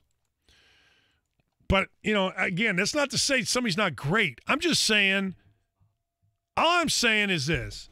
If you go down the lane and you don't think that a guy is going to knock you on your backside, a guy that's 6'9", 280 pounds, and that's his job to knock you on his backside, you'd be a little less likely to just sashay down the lane. And guys that are my age, and a lot of you are emailing me, remember, there was a day when every team had a guy. And it was so pronounced that Sports Illustrated absolutely put it on the cover, the Enforcer, Sports, you can look it up. And the whole article was on that. And it was on that because that was the changing face of basketball. You could argue, if you wanted to, that that's not so far removed. I mean, Alonzo Mourning, Charles Oakley. I mean, I think the game is better. But I do think this. I do think that I do think, I don't know the right word. It's like I do think that there are decisions that don't have to be made. This is from the article. The cover is Maurice Lucas with an elbow into Dave Cowens' throat, and it's time. Nobody is going to hurt my teammates. Now, Maurice Lucas was only 6'9", 215 pounds. In Lucas' case, word got out, and around 3 years ago, when as an NBA rookie, he decked 7'2" Artis Gilmore and duked it out with Julius Erving. They go through this whole list. Kermit Washington, Lakers strongman, 6'8", 230. That's not big now. In one memorable game in Buffalo, Washington ended an elbow skirmish with John Shoemate by dropping the 6'9" forward with a flurry of hooks and haymakers. Shoemate came apart in sections. Calvin Murphy was only 5'9", the littlest guy in the NBA, but he was a badass. Last November, he got angry at 6'9" Sidney Wicks, leaped to grab a piece of Wicks' afro with his left hand, and with his right, howitzered Sidney's face into a bloody pulp. I remember Dennis Autry, 6'10", 250, qualifies either for the Enforcers Hall of Fame or for a padded cell, as he has thrown punches into the face of Dave Cowens, Bob Lanier, Kareem Abdul-Jabbar. Bob Lanier KO'd Atlanta's Bob Christian. Darryl Dawkins, 6'11", 250. Now guys are much bigger. Enforcers are vital, Pete Newell said. They are part of the game by whatever name you call them. Basketball is not a non-contact sport. You have to have somebody there who loves contact and is willing to keep order. How about that? Willing to keep order. That's awesome.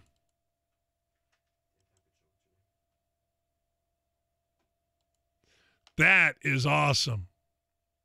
That ain't happening now. Hey, Don, what do you got? Dan, long-time listener here, first-time caller. Thank you. It was, listening to that when the previous caller was talking about, Jordan didn't have those guys.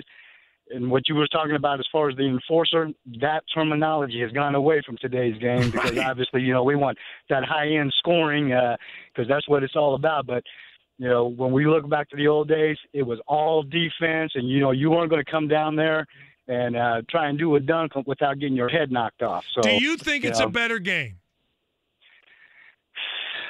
That's the question. Do you, ultimately, that's the question. Faster. It's faster, Dan. I mean, that's the pace that we're living in today, fast world. So that's what everybody's looking at. Do you think it's a better game? Were you old enough?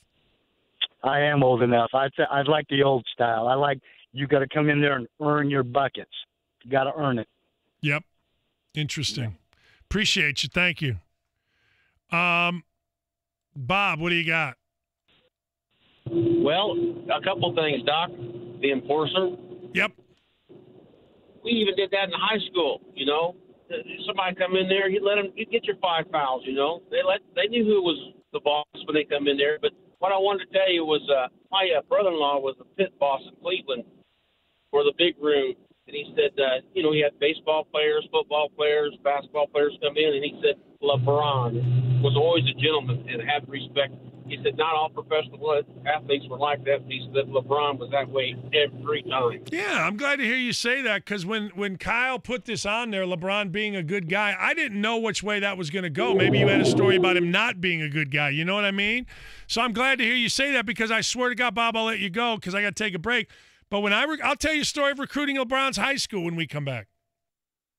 The joy of giving really comes to life when it's been a good year. And let's face it, 2018's been a very good year, with a booming economy and lots to be thankful for. So why not make this the year to show her what she truly means to you and splurge with a spectacular gift from Diamonds Direct? Maybe a gorgeous pair of 3-carat diamond stud earrings or a spectacular 10-carat diamond tennis bracelet. Or how about a special piece of jewelry from a world-class designer? At Diamonds Direct, we've stocked up for the holiday season with our most impressive selection ever. Gifts from $300 to $300,000. And now to the end of December, we're offering 3 years zero-interest financing on any purchase. So you can splurge with confidence and spread your payments over 3 years without a dime in interest on approved credit. So celebrate. Celebrate the good year. And most importantly, celebrate her with an unforgettable gift from Diamonds Direct. Check out our holiday gift guide in store or online now at diamondsdirect.com. Diamonds Direct, with extended hours including open every Sunday in December. Keystone at the Crossing.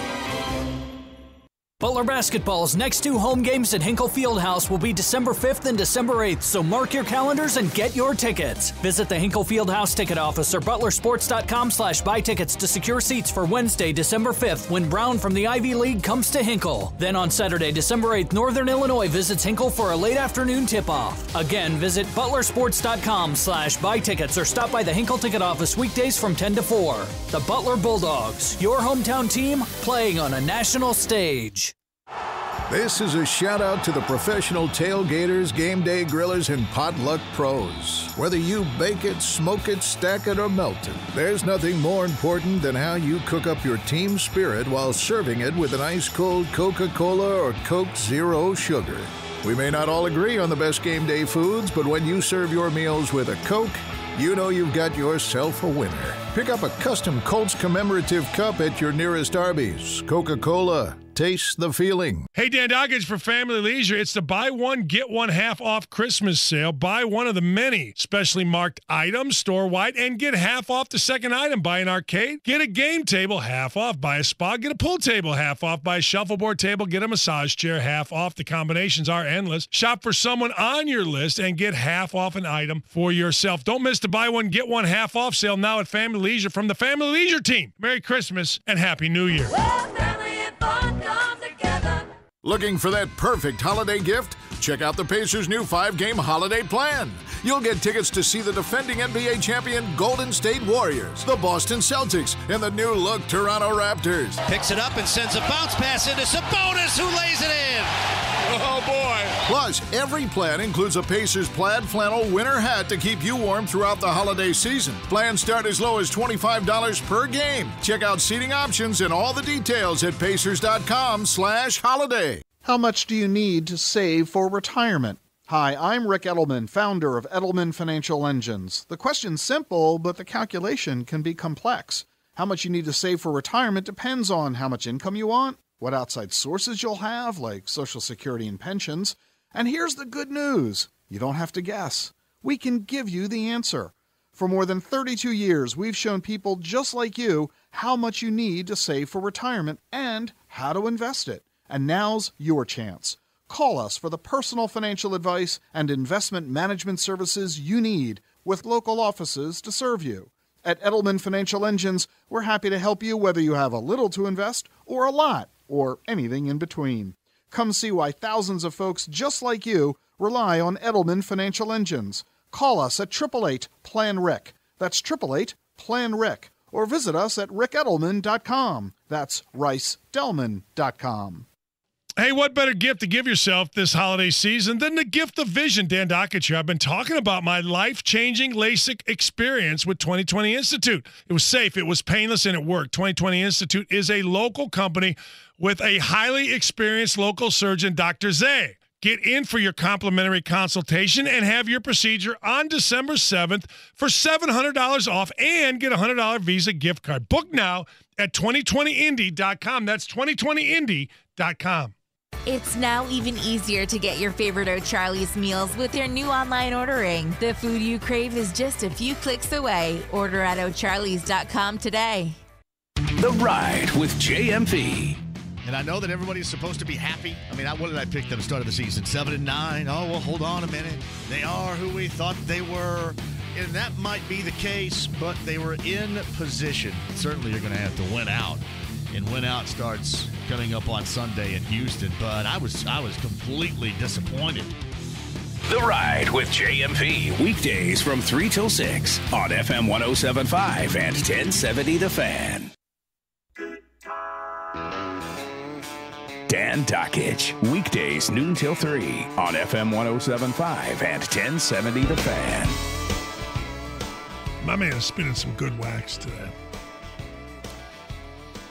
We were talking about enforcers in the NBA. I'm fascinated by the whole thing because, people act like, the NBA is a great game, and I think it is. But I always say this. You let Steph Curry go down the lane, knowing that he's going to get his ass knocked down and possibly out. And at the end of the day, I think that I think that it would be a totally different Steph Curry. I swear to God, it's a microcosm of the world we live in. The little punk out there, not Steph Curry, but the little guy out there can to the big guy because he knows the big guy can't do anything now. Hell, you can't even send a private text, email anymore without it being. If you want something, it used to be this. When I was in Indiana and Vitale used to do game night, I always said, now remember, Vitale's coming here. Only tell him what you want out on the air. Well, that's the same way with emails, right? You can't even get drunk at a bar anymore. The hell? Bar used to be a sanctuary of stupidity. Now, little guy can all over your, and you can't do that anymore. You can't. So it's just Curry knows that if he sachets down the lane, no one's going to – he's like the little guy on Twitter. He knows nothing's going to happen. But if that little guy on Twitter had to talk to you and say the same things to you that he said on Twitter, be a little different story. And that's exactly how I believe the NBA is today. I do. Jeff, what are your thoughts? Well, growing up in the 80s, I do not think it's a better game. Why not? Why not? I think with basketball, there's two sides of basketball. There's offense and defense, and they've restricted and taken away a big part of the game. And to me, the NBA game's kind of gimmicked up. They put the arc in, and I get player safety, and they don't want people to be underneath the basket. But, I mean, that's a part of defense. If you're going to go flying down the lane, if I'm LeBron and I'm 6'8" and 280 pounds and nobody can take a charge on me, I mean, what am I going to do? I'm going to go to the basket all the time, and that's what he does a lot of times. So that's what I say.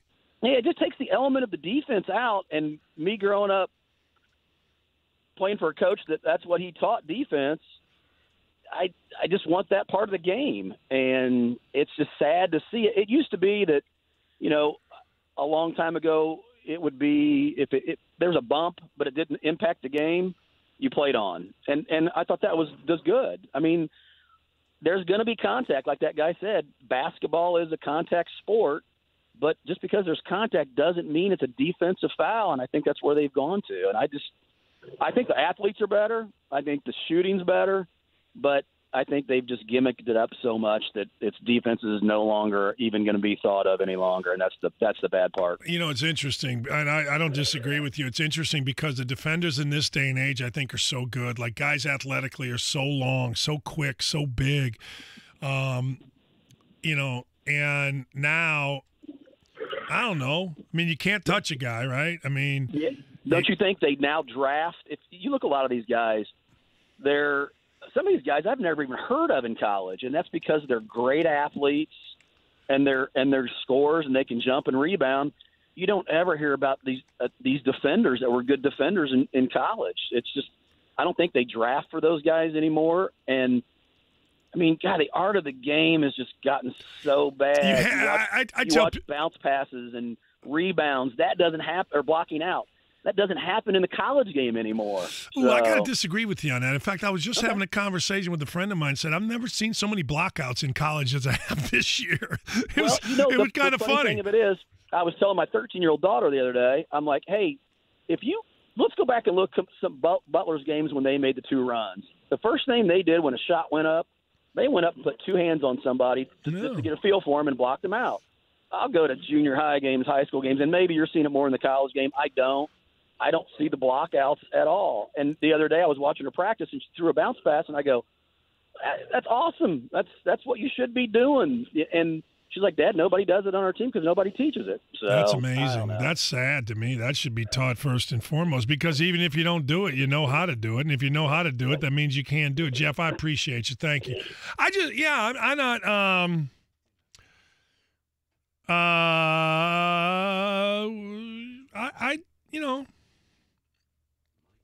I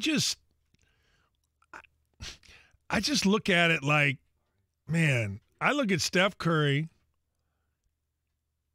acting up like that, and I say to myself, that's just not right in the NBA. I mean, I know it is, and I know it sells tickets, and I know Steph Curry's a great player, but I'm sure his dad could tell Steph, because his dad came up at a time when, you had freedom of movement, you do all that stuff, but, man, you didn't just sashay down the lane and no big guy can touch you, or else he's going to get suspended, and, of course, he's going to lose money. Mike, what do you got? Welcome to the show. Hey, Coach, how are you? I'm good, my friend. How are you? I missed NBA basketball because when I was growing up, you had the bad boys in Detroit. I mean, could you imagine LeBron going down the lane and letting Beer put that smack on him? You see how much he cries now? He really would cry. Or Rodman doing his thing, or Oakley and Mason in New York. I mean, the game. All right, but let me ask you. Let me ask you. Is it a better game though? Nowadays? Yeah. No. Not for a fan-wise, entertainment-wise, no. You wanted to see who was – okay, if you get fouled, what reaction was it? Like if Jordan got fouled going to the lane, he was going to light you up for 40. But nowadays it's like I just go to the hole because I know I'm going to get fouled and I'm going to get 2 points. I'm with you. I mean, I look. We used to make fun of jump shooters. Like, yeah, I mean, you used to go and hate to say it, but you laugh at them or just let them have that shot. Yeah, it was like I remember we had like the old days of 21. Everybody works down underneath, and you get the foul, you call foul. Right. But you were going to get that last 21 point. You wasn't going to get it easy. You was going to get a slap. Appreciate your phone call. I used to literally make fun of it. I never really respected a guy that could shoot until I went to IU. I didn't. I never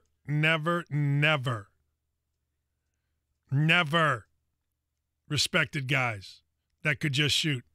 I remember some clowns tried to hit me in high school. I liked it because I got to go to the free throw line. Richard, what do you got? Hey, Coach. I was just noticing the past couple games when Domas and Miles are playing together, specifically when Domas first enters the game, his first pass has been like early in the shot clock, a bounce pass to Miles down low, and he does a little jump hook, and he nails it. And so I was curious from, your coaching perspective, is there an advantage to feeding the post earlier in the shot clock? Because that seems to be really working and getting Miles off to a hot start. If you've reversed the ball, and when you bring the ball down one side, and I did it. There was numbers on this going back. Now it may have changed. I don't know, but it's not that long ago. If you brought the ball down one side and fed the post, you were like at 33%, 33% to score. If you reversed it and fed the post, you're at like 67%. I mean, it literally doubled. Oh, wow. So if you reverse the post, what I liked about it was I liked what you said, the bounce pass into the post, man. Bounce pass into the post. The number one objective of getting the ball into the post is getting the ball into the post. You know what I mean? Right. You know what I mean? That's the number one thing. So, I like it. I don't mind, particularly if the ball is reversed. Throw it in there. Yeah. Hey, look, if you can play inside out, all possession, you're going to get great shots. You're going to get great looks. Absolutely. Appreciate your phone call. Go ahead. I was just going to say, especially because Miles, like when he gets doubled down there, he's got great vision and he kicks it for a corner three. So yeah, and he's unselfish too. Miles is unselfish. Yep. All right, I appreciate my pleasure. We'll take one more, then we'll take a break. Chuck, what do you got? Hey, Coach, great show. I know. 2 defensive changes that I don't understand how they got through the rules committee. One, for an offensive play, a screener sets the screen, rolls to the basket. If the defender goes under and hits him while he's rolling, he can be called for a moving screen. Yeah, that's big now. I don't get that. It just infuriates me. Well, the other thing defensively, go ahead. You were taught and coached. Anybody goes through the lane on offense, you impede their progress. You chuck them. You hit them a forearm, something to slow them down. Don't let them go where they want to go. Today, that's a foul for impeding offensive movement. I think the first one, I'm glad they call it, because if you're going to call a moving screen on a down screen, back screen, cross screen, then I want to call it on that. If you're not, then fine. The other one, there are 2 rules that I cannot stand. They know we can't touch a guy as he comes across the lane to get into post position. I hate. And I absolutely hate the hook and hold thing where they give a guy a flagrant foul. You and me are battling. Hey, look, we get tied up. If it looks like I've hooked you, then I could get a flagrant foul, which is basically a technical foul. And one more time I do it, even without intent, I can get thrown out, Chuck. Can you imagine if that happens to Duke with Zion Williamson, if he gets 2 of them in an NCAA tournament game and they lose? That rule would be gone so damn fast your head would spin. And it should be. I agree. I hate that. I have no defense against a good big man. I hate that rule. I hate both of those rules. Appreciate you. Hey, stay on the line. We'll come back. Seth Greenberg at 2 o'clock. John Feinstein's got a new book. We'll talk to him at 2:30. Do you have a love-hate relationship with your credit card? You love the freedom and convenience the credit card gives you, but you hate the high interest rates? And let's face it, they're high. 17, 18, even 20% APR? That's pretty outrageous. But with Lightstream's credit card consolidation loan, rather than throwing your money away on high interest payments, you can get a much lower rate, as low as 6.14% APR with AutoPay. And today, if you want an even lower rate, apply at lightstream.com/radio for a special discount. Plus, with Lightstream, your rate is fixed, so as rates continue to rise, your rates won't budge. They'll stay low. You can get a loan from $5,000 to $100,000, which means you can pay off your credit card and start paying an interest rate you can really love, thanks to Lightstream. Ready to start saving? Apply now at lightstream.com/radio. That's right. Get your extra discount by applying today at lightstream.com/radio. That's lightstream.com/radio. Subject to credit approval. Rate includes 0.5% auto pay discount. Terms and conditions apply and offers are subject to change without notice. Visit lightstream.com/radio for more information. Hey, Dad. I wanted to remind you that the holidays are close. Real close. And Mom and I don't need wool socks again. At Helzberg, you can get jewelry for Mom and get a free Nintendo Switch system for me. 2 gifts in one trip. I'm not saying you're a last-minute shopper, but I'm not saying that either. Get gifts that get gifts at Helzberg Diamonds, like a free Nintendo Switch system when you spend $1,199 or more. Helzberg Diamonds, a Berkshire Hathaway company. Limited time offer while supplies last. See online or in-store for details. Games sold separately. Royal Pin Entertainment is a great place to upgrade your office holiday party this year. Get a great tasting food buffet with several delicious menu options including pizza, barbecue, and the tailgate. Unlimited soft drinks, games of bowling, and shoes, all for as low as $25 per person. Become the office hero by scoring bowling, food, and fun for your entire team. Upgrade your fun by adding drinks from our wonderful selection of adult beverages, craft beer, laser tag, or games from our arcade. With 4 convenient locations around the Indianapolis area, Royal Pin Entertainment is ready to host your group and help make your year-end festivities memorable. Email events at royalpin.com or visit royalpin.com to book your group's party today. Set them up, knock them down, send them flying, spinning round.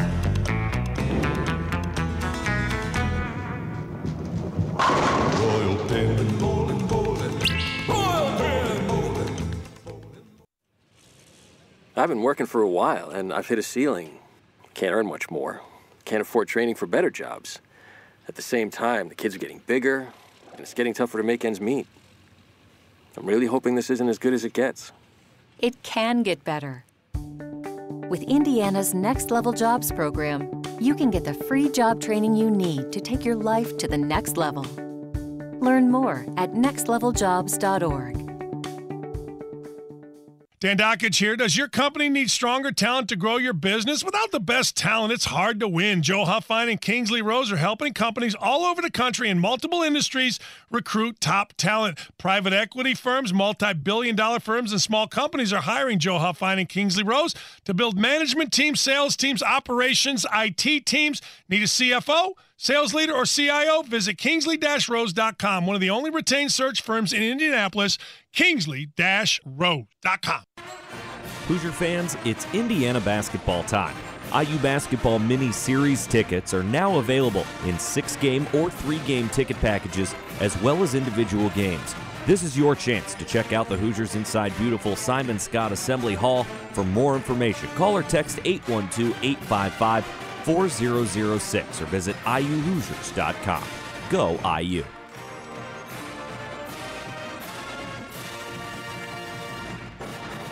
All right, let's be honest. Things have a way of breaking at the most inopportune times. You know, cars on rush hour, furnaces on the coldest day of winter. Yeah, it's JMV for 1 hour heating and air conditioning at 855-1-HOUR. Don't let that happen to you. But if it does, call my friends at 1 Hour Heating and Air Conditioning. They will send out an expert technician and help you determine what is going on with your system. Now, I've been told this. I'm not the smartest guy in the world, but they tell me a furnace's lifespan is usually around 16 years, give or take there. So if that's maybe the ballpark in which you've had your furnace, get it checked. Get the technicians over there and make sure everything is running fantastically and efficiently. That's going to save you money and keep you warm this winter. And you get 100% satisfaction in a guarantee. That's my friends at 1 Hour Heating and Air Conditioning. That's 855-1-HOUR. 855-1-HOUR today and get a new HVA system for just $88 a month. 855-1-HOUR. Tell them JMV sent you. Geico is hiring for sales. Potential for incentives of $5,000 every month. Associates average 3 promotions in the first year. No cold calling, paid training. No insurance experience needed. Visit geico.job/Indy to apply. How about a customer service job with great benefits? 6 paid holidays, and 4 floating holidays per year. And if you do work a holiday, get paid double time and a half. Get out of retail, get into Geico. Visit geico.jobs/Indy to apply. The Colts are in Houston to face the division-leading Texans. Coverage Sunday morning at 10 on FM 107.5 and 1070 The Fan. Dan Dakich, weekdays noon till 3 on FM 107.5 and 1070 The Fan. Down around the corner, half a mile from here. College basketball has been great. We're going to talk to Seth Greenberg coming up at the top of the hour, but we've been talking college basketball or pro basketball. And again, you know, the subject kind of morphed into enforcers in the NBA, and those of us old enough to remember. I'm shocked that Maurice Lucas was 6'8", only 215. I mean, dude's now at 6'8", 215. That's Brandon Ingram, for crying out loud. What do you got, Brad? Hey, I happened to be watching that same game you were with Portland and Philly, and I remember sitting there watching, and I'm thinking how bad that basketball looked to me. I agree. Now, I love the 80s and the 90s, and I love the enforcer. It was my favorite era of basketball, but that was just ugly basketball. I agree with you.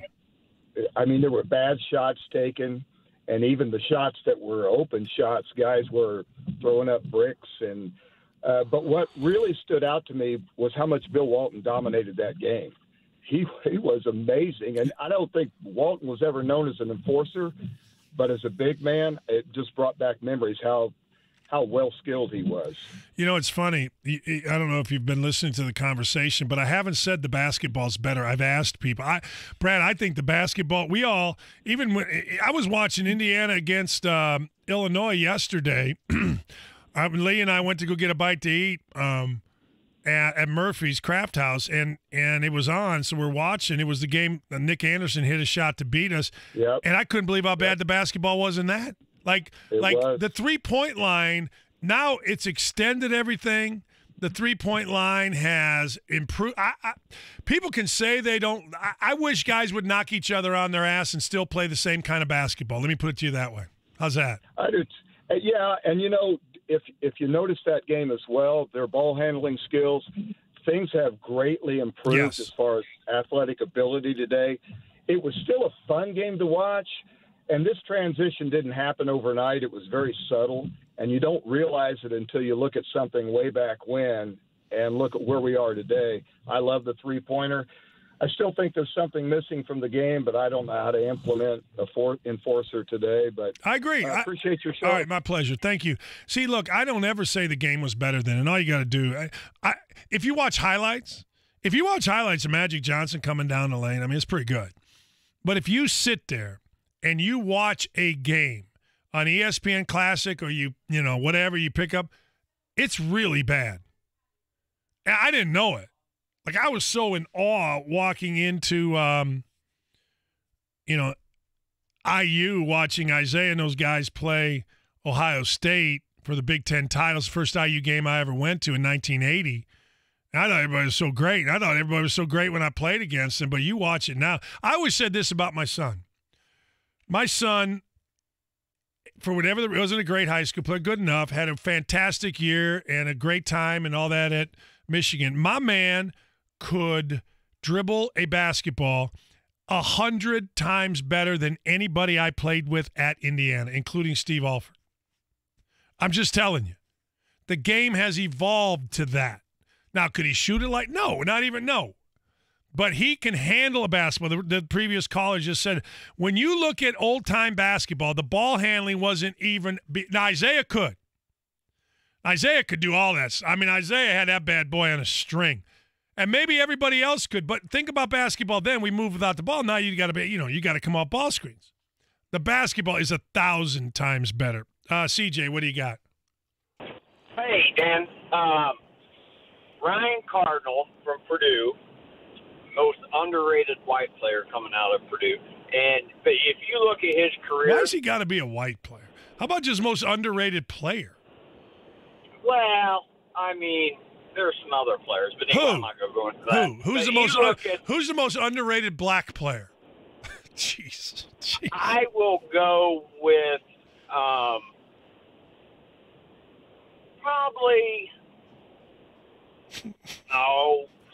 Swanigan, maybe. I'm not sure. I appreciate your phone call. Thank you. I'm sorry. I just Swanigan's underrated. He was a first player pick or first round draft choice. So whatever he was. I don't want to be jackass today, people. Yeah, he's a player of the year. He's first team All-American. The most underrated white player. All right, let's throw this out. Who's the most underrated white player in the history of Indiana? And who's the most underrated black player in the history of Indiana? And can we combine them and say who the ultimate because we got to put this in categories. Oh, my God. Oh, man. Come on, people. I think I'm the most underrated white host in America.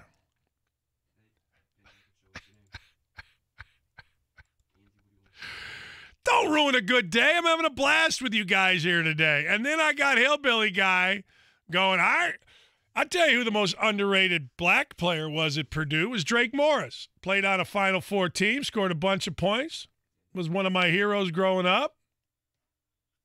There you go. How about that? Most underrated white player. They should have an AP College Football White Player of the Year and an AP College Football Black Player of the Year, an AP College Football Underrated. Come on! Jeez. It's going to be years before it all finally goes away here in the state, isn't it? I don't mean nothing by it. Come on. Oh, man. Anytime you call me with a white or black thing, then I have to ask you who the other race is. Okay? That just seems fair. Man, I'm having such a good day so far. Hey, Jay, what do you got? Oops, how you doing? I'm good. Good. Hey, I was just listening to the conversation about the NBA and LeBron and Steph and all that. Don't you think that if those guys were brought up in the same age that, like, Jordan and Bird and all them were brought up in, that they would adapt? Yeah, probably. Yeah, no, I do. I do. Yeah. I think they would adapt. But what people want to do now is put their game into that. You know what I mean? They want to put, LeBron's game into this 80s, and I don't think you can. I don't think you can because there's just different rules. You know? Yeah, and I don't know if LeBron's going to be 6'8", 280 and the best athlete in the world in 1982. There was there wasn't. Wasn't guys like him. I wonder how much George McGinnis really weighed back then. You know what I mean? Because George McGinnis seemed like a man masquerading as a mountain. Yeah, and just all around great player and all that. But would he translate in today's game? That's what I'm saying. Yeah, I mean, I don't know, but I do know that the idea of this particular way to play, playing this way, morphing it backwards, all I've ever said is you would have to make a decision going down the lane about your health, a business decision almost every game. You know what I mean, Jay? You would have to because they were going to hit you, and you got to decide as a, Steph Curry, if you want to take that kind of punishment. Yeah, I agree. And the other point that I don't know if today's game's better than, the game was in the 80s and 90s or whatever, but as a guy that coached before and all that, like, I wouldn't think that great defense is Bill Laimbeer knocking the hell out of somebody. I don't either, but I will say this. You have to make a decision. Him doing that puts in – it's like, you know what, Jay, I've always said this. When Barry Bonds broke the record for home runs, I said that it was not crap that Barry Bonds hit that many home runs or his hand-eye coordination or steroids. I thought it was crap that he got to wear armor on the right side of his body. He's a left-handed hitter because that takes the fear of getting hit out of – and that's a big deal. I completely agree. All right. Appreciate you, Jay. Thank you. That's what I'm saying. We got to take a break. Seth Greenberg coming up. We'll get his take on it when we come back.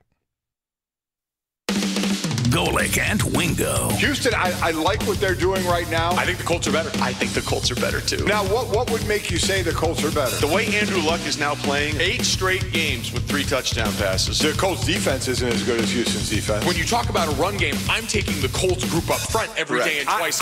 No disrespect. Here comes the disrespect. Get to the O-line. I'm definitely taking the Colts. Golic and Wingo. Weekdays 6 to 10 on FM 107.5 and 1070 The Fan. Hey, Dan Dakich here. There is a buzzy gift on everyone's list this year. It's something they'll use twice every day. It's featured on Oprah's O List, and it's perfect for everyone with a mouth. The it gift is Quip, an electric toothbrush designed to make brushing better. Look, it has sensitive sonic vibrations, gentle enough on your sensitive gums. It has a built-in timer with guiding pulses to remind you when to switch sides. Quip is the gift that keeps refreshing, with brush heads automatically delivered on a dentist-recommended schedule every 3 months for just $5. You can even gift prepay refills for a year to make sure they're never using old, wore-out, or ineffective bristles.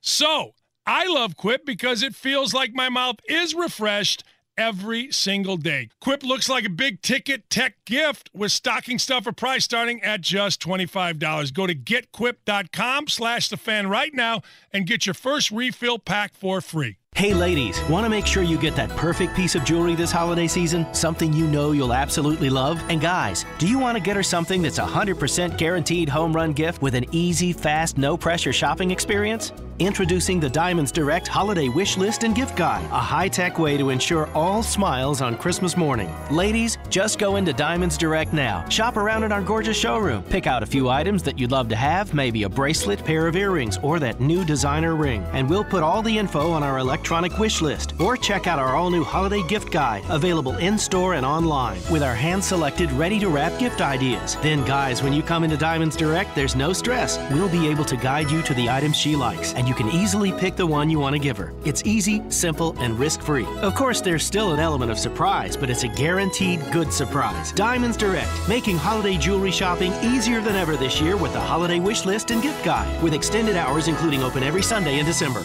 Keystone at the Crossing. Chronic headaches, constant sinus infections, pain and pressure. The fatigue was overwhelming. That's Karen. She suffered for years with chronic sinus infections. She'd go to urgent care, see her doctor. And we would do the same thing. Steroids, antibiotics, nasal sprays. Now, her issues are gone. How? A minimally invasive procedure done in the office of Indianapolis Sinus Center called balloon sinuplasty. Now my sinus cavities are open. You can breathe on a constant basis and not get sinus infections. I don't get headaches anymore. I don't take naps anymore. I'm like, oh, this is miraculous. Do you suffer with chronic sinus infections, facial pain, pressure? Is it difficult to breathe through your nose? Find out if balloon sinuplasty is the solution for you. Set an appointment today with the Indianapolis Sinus Center. Call 317-528-9650. 317-528-9650. That's 317-528-9650. It's the holidays and the perfect time to get the young children in your life off to a great financial start. Hi, I'm Rick Edelman. Order a copy of The Squirrel Manifesto, our brand new money book for 4 to 8-year-olds. Thanks to an overwhelming response, the book debuted #1 on Amazon's new releases bestseller list for children's money books. The Squirrel Manifesto teaches kids the 4 most important principles of money: spend a little, save a little, give a little, and tax a little. The Squirrel Manifesto shows kids that with money come both opportunities and obligations. The book even has a special grown-up guide, so you can have healthy, helpful conversations with your kids about money.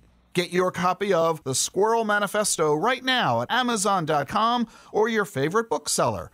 Care for the world you live in and act, save a little, spend a little, and always give back. It's The Squirrel Manifesto. Order for your kids today. Hey, what better gift to give yourself this holiday season than the gift of vision? Dan Dakich here. I've been talking about my life-changing LASIK experience with 2020 Institute. It was safe, it was painless, and it worked. 2020 Institute is a local company with a highly experienced local surgeon, Dr. Zay. Get in for your complimentary consultation and have your procedure on December 7th for $700 off and get a $100 Visa gift card. Book now at 2020indy.com. That's 2020indy.com. This is Indy Sports Center. WFNI, WIBC, HD2, W298BV, W228CX, Indianapolis. Hey, Michael Grady here. Join us on the Grady and Big Joe show tomorrow from 10 to noon. We'll talk to Coach Rick Venturi. Also preview Pacers and Magic that's coming up tomorrow, 10 a.m. sharp here on 107.5 and 1070 The Fan. Dan Dakich, weekdays noon till 3 on FM 107.5 and 1070 The Fan. A lot of you think the most underrated white guy at Indiana is Tommy Coverdale. But the most underrated white guy at Purdue being Brian Cardinal. Jeez, come on. Indiana, let's get beyond, hey, he's the most underrated white guy. Can we get beyond the white guy thing? Who's the most underrated? Tell you who's not underrated, because there's no rating for him. It's Seth Greenberg, ESPN. He's nice enough to join us right now. Guy called in and said, hey, I think Brian Cardinal's the most underrated white guy in the history of Purdue. So I asked him, who's the most underrated black guy? What are you doing? Yeesh. Hasn't Indiana gotten past that, the state of Indiana? We got work to do. We got work to do. Jeez, I'm so underrated I don't even register because I got to work on my brand. That's why I come on your show. Yes. I know when I come on your show, big brand boost. Big I know. I feel you, my brother. Couple of things. We were talking about the good old days of the NBA, the quote good old days. And I brought up a Sports Illustrated article where they talked about the enforcers of the NBA. You know, Dennis Autry, Ivaroni, what's his face? My high school center, Mark Ivaroni. Yeah. Maurice Lucas, all these guys. I have said this about the NBA, and I'm curious your thoughts on this. Here's what I've said, and you can tell me, give me your own thoughts. I think the NBA game is so much better now than it used to be. However, I think that the inability of guys to be intimidated driving down the lane is not good for the game. Like, I think Steph Curry is a microcosm for the world that we live in. A little guy, I can do whatever I want, and no one can do anything to me, but we'll be kicked out. That's kind of the way Twitter and the world works. I would like to see a combination of things where we didn't get overly protective of guys getting touched, yet keep the same skill set that I think we have in the NBA. What are your thoughts on that? Well, if you want to do that, you could basically, say basically all the screens off the basketball, all the freedom of movement stuff off the basketball. You let that go. And then you obviously, you don't let that go. But the draw, here's the deal. A hard foul is a worthwhile foul. Right. That's the way it is. The problem is that the NBA is a star-driven league. We know that even more now than ever. And they can't afford for these stars to be injured. The funny thing about that philosophy is, we're so worried about the stars being injured. Half of these guys in the month of March just sit their guys. They don't even play. Do I think it's not going back because scoring is up and shot making's up and people like. No, it's not going back. But do you think it's a better game? The game is more aesthetically pleasing to the average fan. It's like our game, no 5-second rule. Come on now. What's the sense of playing defense if you can't get a 5-second rule? Every rule that we make now in college basketball is set up for the offense. There's no rule set up for the defense. Like there's no rule that gives the defense an advantage anymore. And don't tell me the restricted arc gives a defensive advantage because it doesn't. The game is aesthetically, to the average fan, the game is aesthetically more pleasing to the eye because more of the ball goes in the basket. But the average fan can't appreciate good defense. The average fan can't appreciate the benefit of a hard foul. The average fan can't appreciate bumping a guy off a cut to screw up the timing of a screen down. So, for the average fan, it's a more aesthetically pleasing game. To me, basically, it just rewards the more talented, and I think it takes away some of the coaching. I'm going with real or fraud. You ready? Ooh, real or fraud? Real or fraud? All right. That's not buy and sell. This is real or fraud. Villanova looked good last 5 minutes of the game. Won a couple in a row here. Is Villanova back to being Villanova? Real or a fraud? Not that Villanova's a fraud. Just yesterday was an outlier. Yeah, here's the deal. Villanova's a good team, not a great team, so I'd say fraud. Because when you say Villanova, back to me, Villanova, I'm thinking of Final Fours and national championships, and they're not a national championship team. They're a team that'll make the tournament, probably won't get out of the first weekend. Michigan basketball, Final Four contender, real or fraud? Oh, that's a real deal. That's a real deal. Championship contender. And look, if they don't turn it over, and they take you out of transition, they force you to shoot contested shots. They've got a physicality to them. They've got a guy on the ball that keeps you out of the lane. They got a guy off the ball, Charles Matthews, or that they can lock down a two-guard. Jordan Poole, it seems like every side he's shooting right now, it's going in. And Iggy's a brutal matchup with Teskey. Yeah, they are real. They are real as a heart attack. Michigan State, I think they're playing great. Is it real that they can contend for a Final Four, or is that a fraud? I don't see them as a Final Four team. I'm going to have to go fraud. I think I'm not. At this point in time, I don't trust that they're not going to turn the ball over. At this point in time, I need to see more consistency out of Josh Langford because they're going to need him to be good, and Nick Ward. And if Aaron Henry emerges as a guy I think that he could potentially emerge, I'd say real. But until he actually does that, I say fraud. Big Ten is the best conference in college basketball. Real or that's a fraud? Well, it depends how you define best. I mean, it's the best if you talk about the deepest, one to the bottom. Yeah, there's no rocking chair games in that league. I mean, the worst team in the Big Ten is probably Rutgers, I would say. And, probably. I mean, the worst teams in the ACC are a lot worse. I mean, whether it's right now Miami, who's lost to back-to-back Ivy League teams, or whether it's Pitt, who lost to Niagara the other day, or whether it's Georgia Tech. I mean, those are three teams that are not very good. And you can't say that about any Big Ten team. Now, do they have as many teams that can win national championship? I think it ends at probably Michigan right now. I mean, the thing is about the Big Ten is every game is going to be a 2-point game. Like Northwestern against Indiana, it's going to be a 2-point game. Northwestern against Michigan, it's going to be 2 or 4. I mean, the games, every game, if you can't compete, if you can't close out games, if you don't execute, if you're not prepared, you're losing against anyone in the league, which is which is amazing if you think about it. Every game in the league is going to be contested, and it's going to come down to the last 4 or 5 minutes. Jimmy Jackson said Larry Bird is not a, quote, transformational NBA player along the likes of Magic or LeBron or Michael. Real or fraud? That's a fraud. I mean, I like Jimmy Jackson, but that's a fraud. I mean, well, let's put transformational player. What couldn't Bird do? Could he pass? Yes. Could he rebound? Yes. Yes. Could he shoot it? Yes. Did he get to the line? Yes. Did he win championships? Yes. Did he make everyone else better? Yes. Did he resurrect the franchise? Yeah, he resurrected it. So he didn't run around dunking on people and now it's almost like the Zion Williamson phenomenon. I mean, so like that was my next question. So don't get into Zion just yet. All right, I will not get into Zion. So I'm saying, Jimmy Jackson, you know what? Fraud. You should have got along with the rest of those dudes in the Mavericks, and you all would have had better careers. Torrey Braxton, baby. Zion Williamson is the next transformational LeBron-like player. Real or fraud?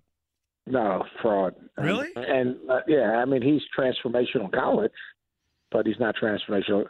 There are guys that are going to have his body types. He doesn't pass the ball like LeBron. He doesn't. He's never going to shoot it like that. He physically dominates people. And let me ask you something. 82 games at his size and his body type. What will that toll take? I think he's going to be a good pro, but when you say transformational, no. I mean, he'll sell a lot of sneakers for someone. He's got a lot of Instagram followers. He's going to make a ton of money away from basketball. Great kid. I mean, like yesterday, for example, he had a breakaway dunk. He threw off the backboard to R.J. Barrett. Could have dunked it and been a bit of pig, but wasn't. Didn't complain or bitch at all at the end of the Gonzaga game when he went 2 minutes without touching the ball. Great kid. But, I mean, like, why do we – here's my problem. Like, I mean, Magic Johnson and Jordan and Julius Ervings and those guys, Those guys were great, and they earned greatness. Why do we give greatness away? We give it away. We give it away. You're right. I sit with gurus, and they say, this guy's great. I said, no, like Irving was great. Jordan was great. This guy's great. No, that LeBron was great. Why does everyone have to be like, that guy's a pretty good player? He's really good. I mean, he's going to have a good career. Why can't a guy say, you know what, he's going to be really good? Why does he have to be great? God, that's so good. That's so good. Everybody's great. All right, can I give you – Except when they talk about the world's greatest podcast. Yeah, that is great. That is great. Let me give you one pet peeve that I have of you. Ready? Sure. My guy. What? No. My one pet peeve is I was watching you and Jay Will, and you're like, wow, they'll get better. Every team doesn't get better. They don't all get betters. Oh, I agree. I've always said this. My father told me this one time. You know, sometimes you splat. Yeah. I just hope I don't personally splat. I know, because everybody says, well, you'll bounce back. And my dad one time's like, look, be careful how far you drop because sometimes people splat. You know what I mean? And I'm always going to give you a better one than that. Yeah. I'm going to give you a better one. Yeah. When I'm sitting there watching Stetson get beat by a zillion points against Duke, and I forget who was announcing the game, said, you know, these kids will remember this game for the rest of their life. What a great experience. No. I have a question for you. You're losing by 100 points. No. How great an experience could that be? It's always like, hey, okay, let's fast forward to I'm 56. Yeah, we played at Duke. You can say that with a little bit of energy, and then somebody inevitably is going to say, well, how'd you do? We got beat by 100. All right. Yeah. Like, that's not a – hey, we went into Duke and beat their ass. Really? Wow, that's a great experience. I'm with you. All right, let me ask you another thing that a guy said to you. Huh? Yeah, guy said – yeah, we were rolling today. I've been talking so much. I did your podcast, our podcast, my wife's podcast. Do you believe this? I think it was Fonz that said yesterday – it's harder to guard a left-handed player than a right-handed player. Oh, that's an interesting observation. I know. You know, you're not used to guarding lefties. Lefties' games are usually weird. They play sideways. I don't know if it's harder. It's just more uncommon. So it's not as you don't see this much. So it's a little different to the eye. I'm trying to think of great left-handed play. Let's put it this way. When it comes to Zion against Hartford, I don't think, or Arthur Barrett against Hartford, I don't think lefty or righty really meant was much of a difference. I played in. By the way, Duke's in the Ivy League the next two games. Yeah, I saw that. I played against Chris Mullen at 5-star when we were campers. Oh, great hands! The guy had the greatest hands. Yeah, and I don't care if he was right-handed, left-handed, no-handed. He was whipping my ass, and had the game gone any farther, he'd have whipped my ass more. I thought it was pretty good. He whipped me. I mean, so I'm sitting there going, it didn't have anything to do with left-handed. But I thought it was lefties always look like they can shoot. But I thought it was an interesting point that I never thought of as a player or as a coach. Hey, he's left-handed. You got to guard him different. You know, I don't know. I like it. Right, I think lefties play sideways, though. You ever see they shoot, but instead of being squared up, like I think of a great righty shoot. What was it, my man? The Trent Tucker, one of those perfect squared up. Yeah. All right. Dick the Skull Barnett was going sideways. Calvert Chaney was sideways. Sideways. Dick the Skull Barnett sideways with a little cutesy leg kick. Oh, I love my. Hey, come on, Knicks. I love me a little Dick Barnett, Dave DeBusschere. I love those guys. The Skull. He was from Gary, Indiana, peoples. All right, Tennessee. Truth. What did I say? Fraud or what was it? Yeah, whatever. Is this? Remember what you said? I know. Tennessee is going to beat Gonzaga and ultimately win the SEC. Believe it or don't believe it? I got maybe half of that. What's the half? SEC. I don't think they're beating Gonzaga. Although Gonzaga without Geno Crandall, and I say this all the time, no one to put heat on Perkins to keep him right. They don't have a backup point guard. That's a fact. So if Perkins gets in foul trouble, but I still think Gonzaga's front court's ridiculous. My man, Philippe Petrusev plays 14 minutes yesterday, gets like 10 points and 5 rebounds off the bench. They're going to get Killian Tilly back. I mean, Gonzaga's like, I think about their poise at the end of yesterday. Walton said, they got to play, they got to go. Josh Perkins, hurry up. He came down, looked at the defense. My man, Hashimura got behind the guards, came back up into middle, not behind a guy, but actually in an open area where he could present himself. Little ball fake, throw it to Rui Hashimura, turns around, score, end the game, lights out, good night, thank you very much. I mean, like, they were so poised in that moment, and having game pressure, whether it's that game, Tennessee or North Carolina coming up, is really good for them. But I see Tennessee as an Elite Eight team, and I see him, yes, I do see him as a potential, I see him as an SEC champion, them or Auburn, for sure not Kentucky. I had a really good one for you, and my brain hurt. I forgot what it was, but it was so good I was just going to ask you. I believe this is. You're really young for those moments. I know. This is kudos to you. Don't ever compare Romeo Langford and Eric Gordon, because Romeo Langford can't guard me, won't guard me. Eric Gordon, we could get after and say, look, you got to take these guys at the end of the game. Let me ask you this question. In terms of freshmen, where does Romeo Langford rate? Great score, great at the end of the Northwestern game, tremendous. Great at all games. Think about the Arkansas game where he made his back-to-back threes. I mean, like he's like a Mario Rivera at the end of games. I mean, he's not afraid of the moment to make shots. He's not Zion. He's not RJ. He's more closer to Cam Reddish, but he's no Lugens Dort. I can tell you that much. My man from Arizona State. He's really good. Like basically an Alabama running back playing basketball, and he's going to say, "All right, you want to guard me? I'm going to absolutely brutally destroy you physically." I mean, here's my bigger question. I will break and you. I like Romeo. I do too. A lot. I mean, I think he makes shots. I think he's a good offensive player. But I do remember the whole stuff before his press conference. Who is he compared to? Like Abe Lincoln or someone? Some two-bit preacher getting up there making grown men chant character. He's a combination of Abe Lincoln. For you liberals out there, let's go Bill Clinton.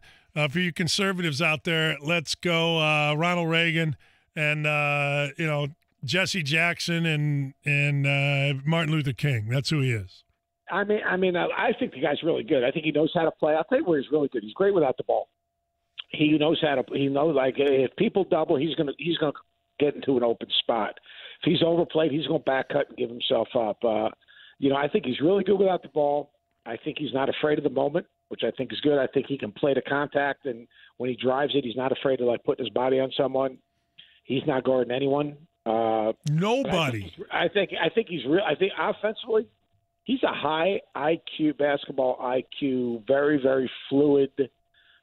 Very good offensive player. All right, my guy, actually Dane Fife's guy, Brad Clapper. Everyone's got to have a bunch. Yeah, of guys. This is his guy. I have a lot of guys. At Indiana, when you were a player, you always had the guy. There was always a guy. He would go get you beers. He was fun to hang out with, willing to do anything. And if you ever see a guy come from Indiana like Aaron Henry and go to Michigan State, Clapper's in the middle of it. Okay, he just is. He's that guy. He asked, "Hey Dan." He's asking me to ask you, what would Zion Williamson do against a 20-year-old Chris Webber and Juwan Howard on the same team? And what is his game when he loses a little athleticism at 29? It's a good question. Yeah, that is a good question. Really good from Clapper. That's my thing about him playing 82 games a year. Like, how will his legs? They play 100. If you include an exhibition game before the playoffs, Summer League, 100 games. And summer, he'll play Summer League coming in. I mean, I just think he's going to have to take care of his body. He's going to have to learn how to eat. He's going to have to learn how to really, really, deal with, ice buckets and all that hydrotherapy stuff.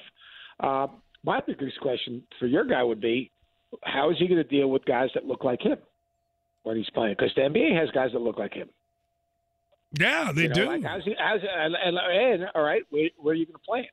You going to play him at 4? Is he, let me ask you. How does he deal with Draymond Green, dribbling and moving and doing all that? Because that's who he could potentially match up with. See, one thing I don't do when I equate it to the NBA, I don't look at NBA numbers, because I think in the modern NBA, if you're a first-round draft choice and you don't get numbers, that means you're an idiot, because it's set up for everybody to get numbers. I mean, but I'm really curious about that. All right, I got to ask you a couple more. You ready? We got about 3 minutes. You ready? All right, you got it. Mm-hmm. Best team on the West Coast, not Gonzaga? It's Nevada, for sure. Okay. Best chance to go undefeated regular season? I say it's Nevada or Buffalo. Oh, interesting. Buffalo's got some tough games coming up. They got you mentioned on the World's Greatest podcast, Southern Illinois, and they have one other. They got to go to Syracuse. They got to go to Syracuse. Go to Syracuse, yeah. Right? Yeah. So I would say it's Nevada because I think that Zags will get bopped either by Tennessee or Carolina. At Carolina is going to be really tough. Who's the best mid-major team out there? Not named Buffalo because you just named Buffalo, so I'll take Buffalo out of it. Yeah, you got to say Furman. I mean, shoot. I mean, those guys have beaten 2 Final Four teams. They can really shoot it. They got some maturity about them. They play with really good spacing. They're pretty good defensively. They don't turn it over.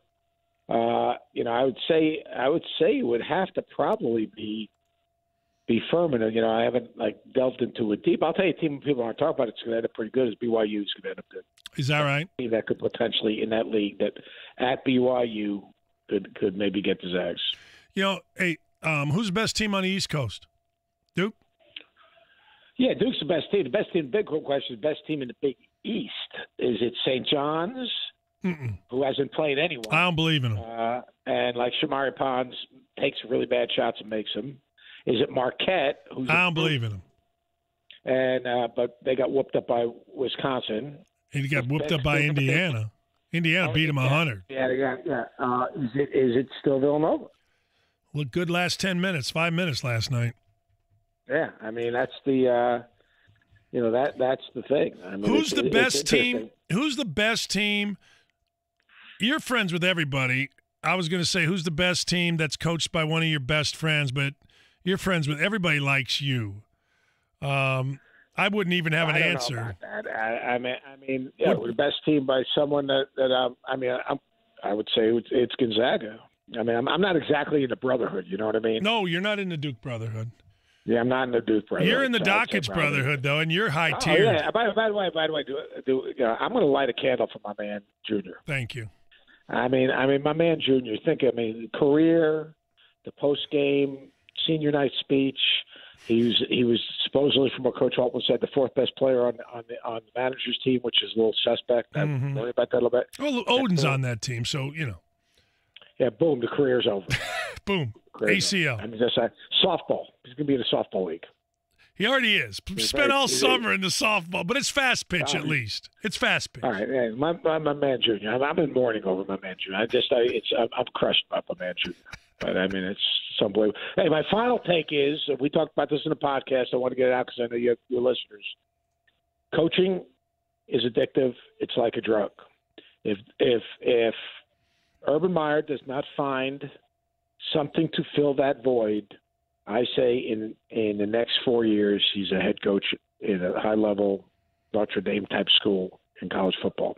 Agree or disagree? I got to agree with you. And you know what was interesting the last time? You know where he almost went? UCLA.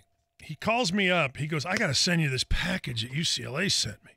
I'm like, what are you talking about? He goes, they want me to be their football coach. You can't believe this. So I'm saying, the house in Beverly Hills or Bel Air for sure. He got enough. He got enough of that green. I think don't be surprised if at least his name doesn't surface at some point over the next 6 months at USC. I don't think he'll do it, but I'm going to be shocked if USC doesn't make an overture to him. And one of the guys on the Board of Trustees office is literally right above us, so maybe I have insight. Well, the one thing about you are not afraid to break news. And oft times it's wrong, but that's all right. That's all right. You throw enough spaghetti against the wall, eventually sticks with a stick. That's how you know it's done. I mean, that's the way it is. It's like, hey, I might pick the field against Kansas to win the Big 12. Eventually, I'll be right. That's just dumb.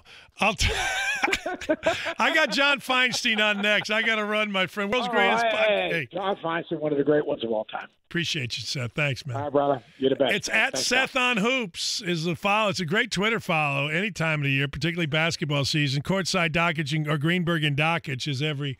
Well, it should be out right now. We'll come back. John Feinstein has a new book, The Quarterback.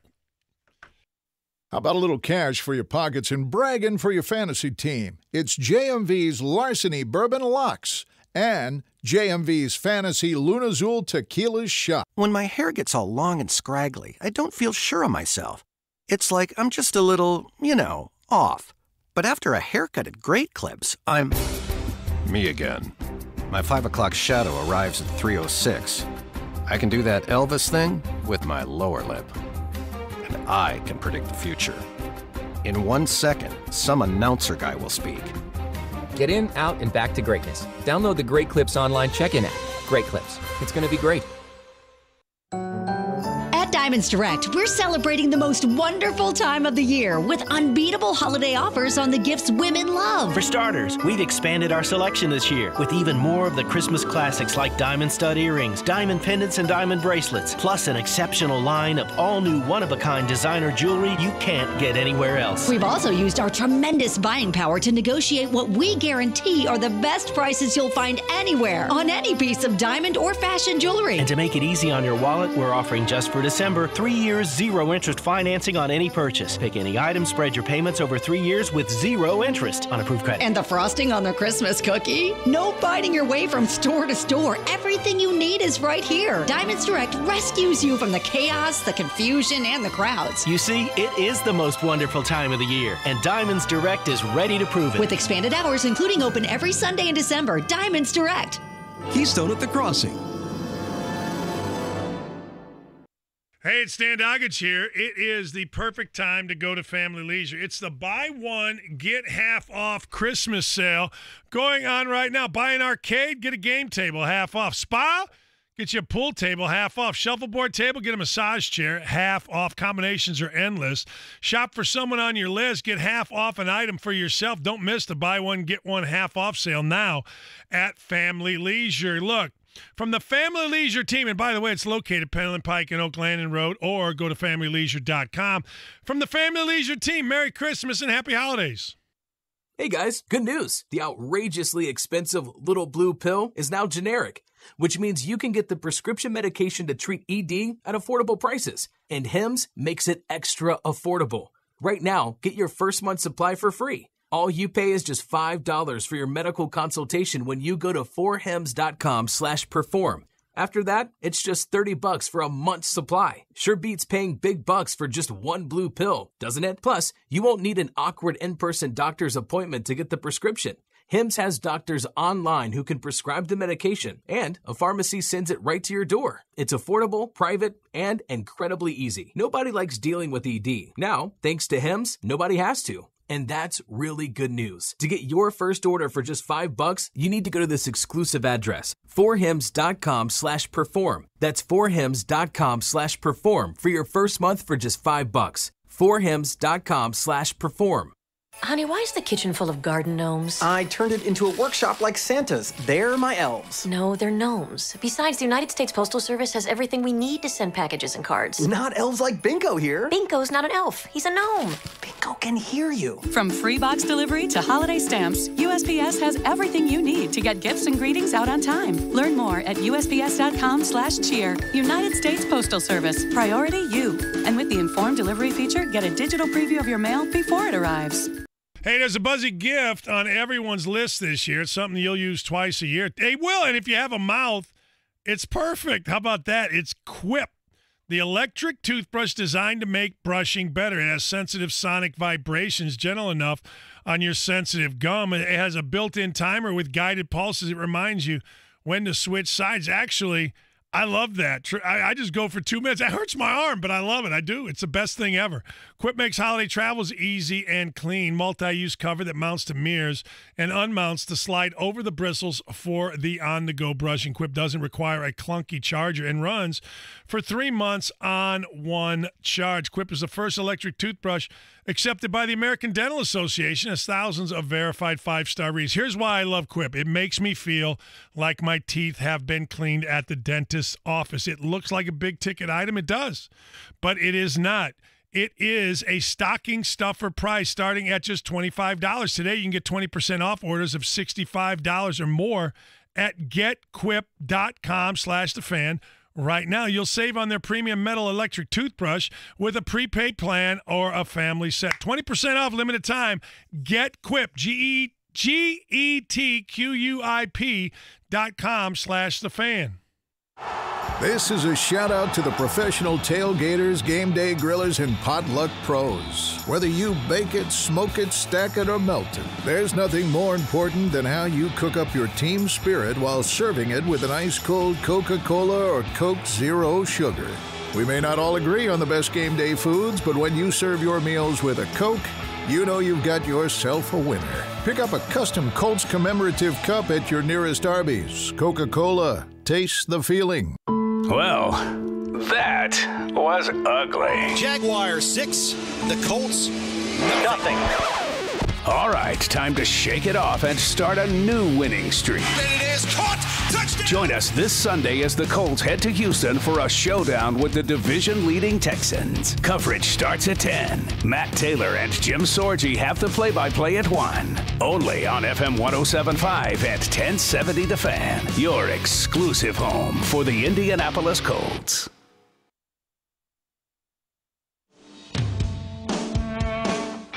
Dan Dakich, weekdays noon till 3 on FM 107.5 and 1070 The Fan. John Feinstein getting ready to join us here in a minute. He's got a new book out. Pretty good show today. I appreciate you guys being awesome. I thought Seth was great. The insight. College basketball, I say it every year, it does not disappoint ever. I mean, it just doesn't. Last night was fantastic. Tonight, Purdue, Maryland. I think that's going to be a really, really good game. I do.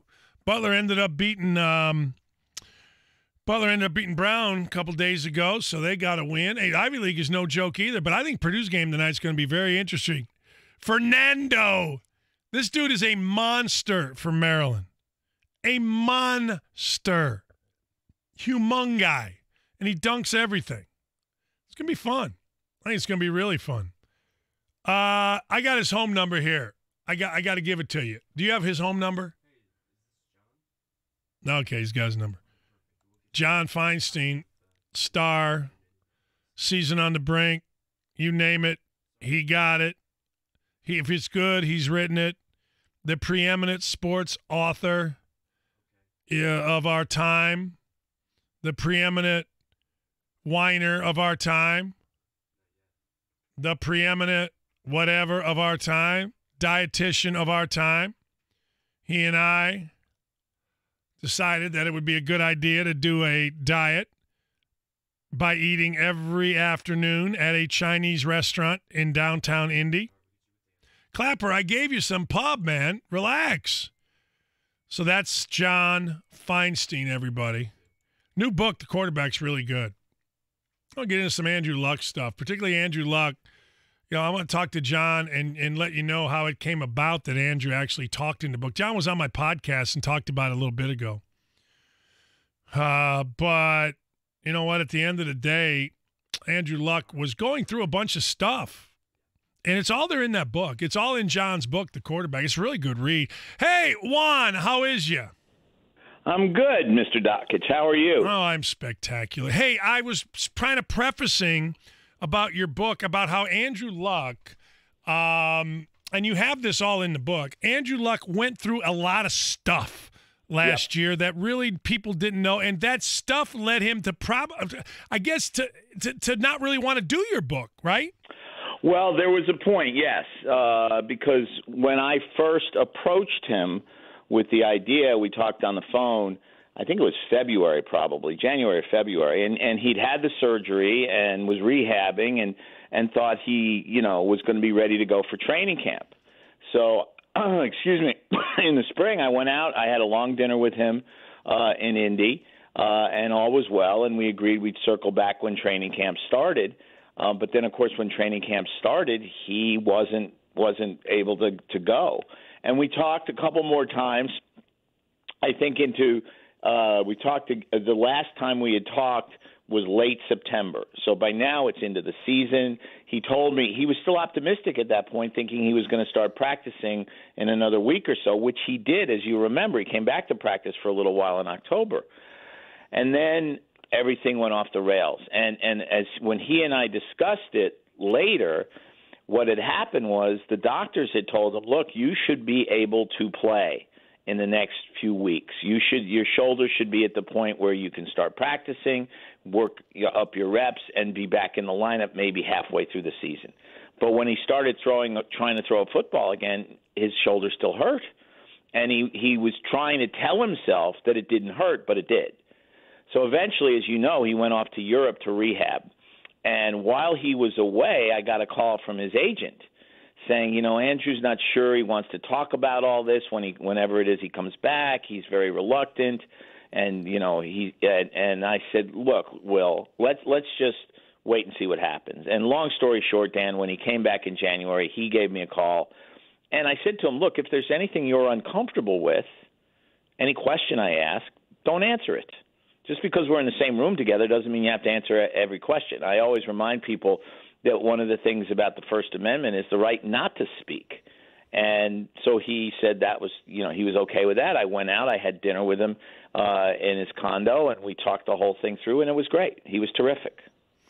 He didn't, at one point, I reported this, but at one point, he didn't think he was going to play again, correct? Yeah, it certainly crossed his mind, yes, yeah. that he might not ever play again, because the doctors had kept telling him the shoulder should be fine. You should be okay. Remember, as I said, he was supposed to come back and be ready for training camp. Then it wasn't training camp. Then it wasn't the start of the season. Then it was October. Then he had to be shut down for the entire season. And he said when he initially went over to Europe, it got worse before it got better, both mentally and physically. That the shoulder didn't feel better initially, and because of that, his emotions went in the wrong direction. And you know how bright he is. And he said that what he hadn't understood was how much of his identity was tied up in being a football player. He'd always taken it for granted because he was always a star. He was a star in high school. He was a star at Stanford. He was the number one pick in the NFL draft. They went from 2-14 the year between he and Peyton to 11-5, and then 11-5, and then 11-5, and went around further in the playoffs. Everybody in Indy knows all that. Before he started to have the injury problem, so his career had always been on an upward path. And then all of a sudden, he played hurt most of 2016, Dan. I mean, he felt pain in his shoulder almost the entire year, but played through it. And then when they finally decided he had to have the shoulder surgery, it never occurred to him that it was going to be as tough to come back as it was. So, yeah, there were certainly moments when he doubted. You had a chance through the John Feinstein, Four Winds Lakeside Inn and Marina, the greatest author of sports and maybe anything that I've ever come across. Truthfully, if John writes it, I read it. You had a chance to interview a number of quarterbacks. You go in detail with a number of quarterbacks. Is there a thread through all these guys that you're like, oh, man, how after you do something, you're like, man, they're all kind of similar in a particular way? Well, yeah. And in my group in particular, the five guys I work closely with, I mean, as you know, I wrote about a lot of quarterbacks. I wrote about Brady, and I wrote about Breeze, and wrote about past stars. But the five guys I focused on in this book were Luck, were Alex Smith, were Joe Flacco, were Ryan Fitzpatrick, who's a unique story, and Doug Williams, because I needed an African-American voice. I've known Doug since he was a rookie in Tampa, which makes you know how old I am. And he was the first African American to start and win a Super Bowl, and brought a lot to the book for me. But the common thread between these five was they're all really smart. Now you say, well, of course they're quarterbacks. Quarterbacks have to be smart. Quarterbacks have to be football smart. And you know this from your basketball experience, both as a player and a coach. There are guys who aren't that smart in real life who are very smart as athletes. There are also guys who are very smart as athletes who aren't very smart in real life. I think Brady, for example, is a savant. I think he's a football genius. I think I asked Bill Belichick what made Brady Brady. And there were two things he said. His ability to communicate with his teammates, and I don't mean in terms of like being in the locker room and saying rah rah. Right. I mean in terms of getting them to do what he needs them to do. And remember how many teammates he's had through 18 years. And decision making. One of the things Brady does better than anybody is take a sack. That's why he almost never throws an interception, because he knows when the moment is you just take the sack. And I think that's true to some degree for all quarterbacks. And Brady is probably better at it than anybody. But off the field, you've heard Tom Brady talk. He doesn't come across as being a genius by any stretch. But these 5 guys, if they could do they could all walk away from football tomorrow, do something completely different. I mean, Fitzpatrick's got a degree in economics from Harvard. Smith graduated from college in 2 years and would have gone to Harvard if he hadn't been offered the one big-time scholarship he was offered at Utah. All very, very smart guys. And that allowed them, I think, you've worked with me, Dan. You've been my friend for a long time. You know what I do is about detail and about trying to take the reader to places they normally don't get to go. And these guys were willing and able to allow me to do that. I remember when Smith was rolling, right, for Urban and those guys undefeated at Utah. I remember talking to him about Alex Smith. I said, well, what's the biggest thing the guy's got? He goes, Dan, he's a freaking genius.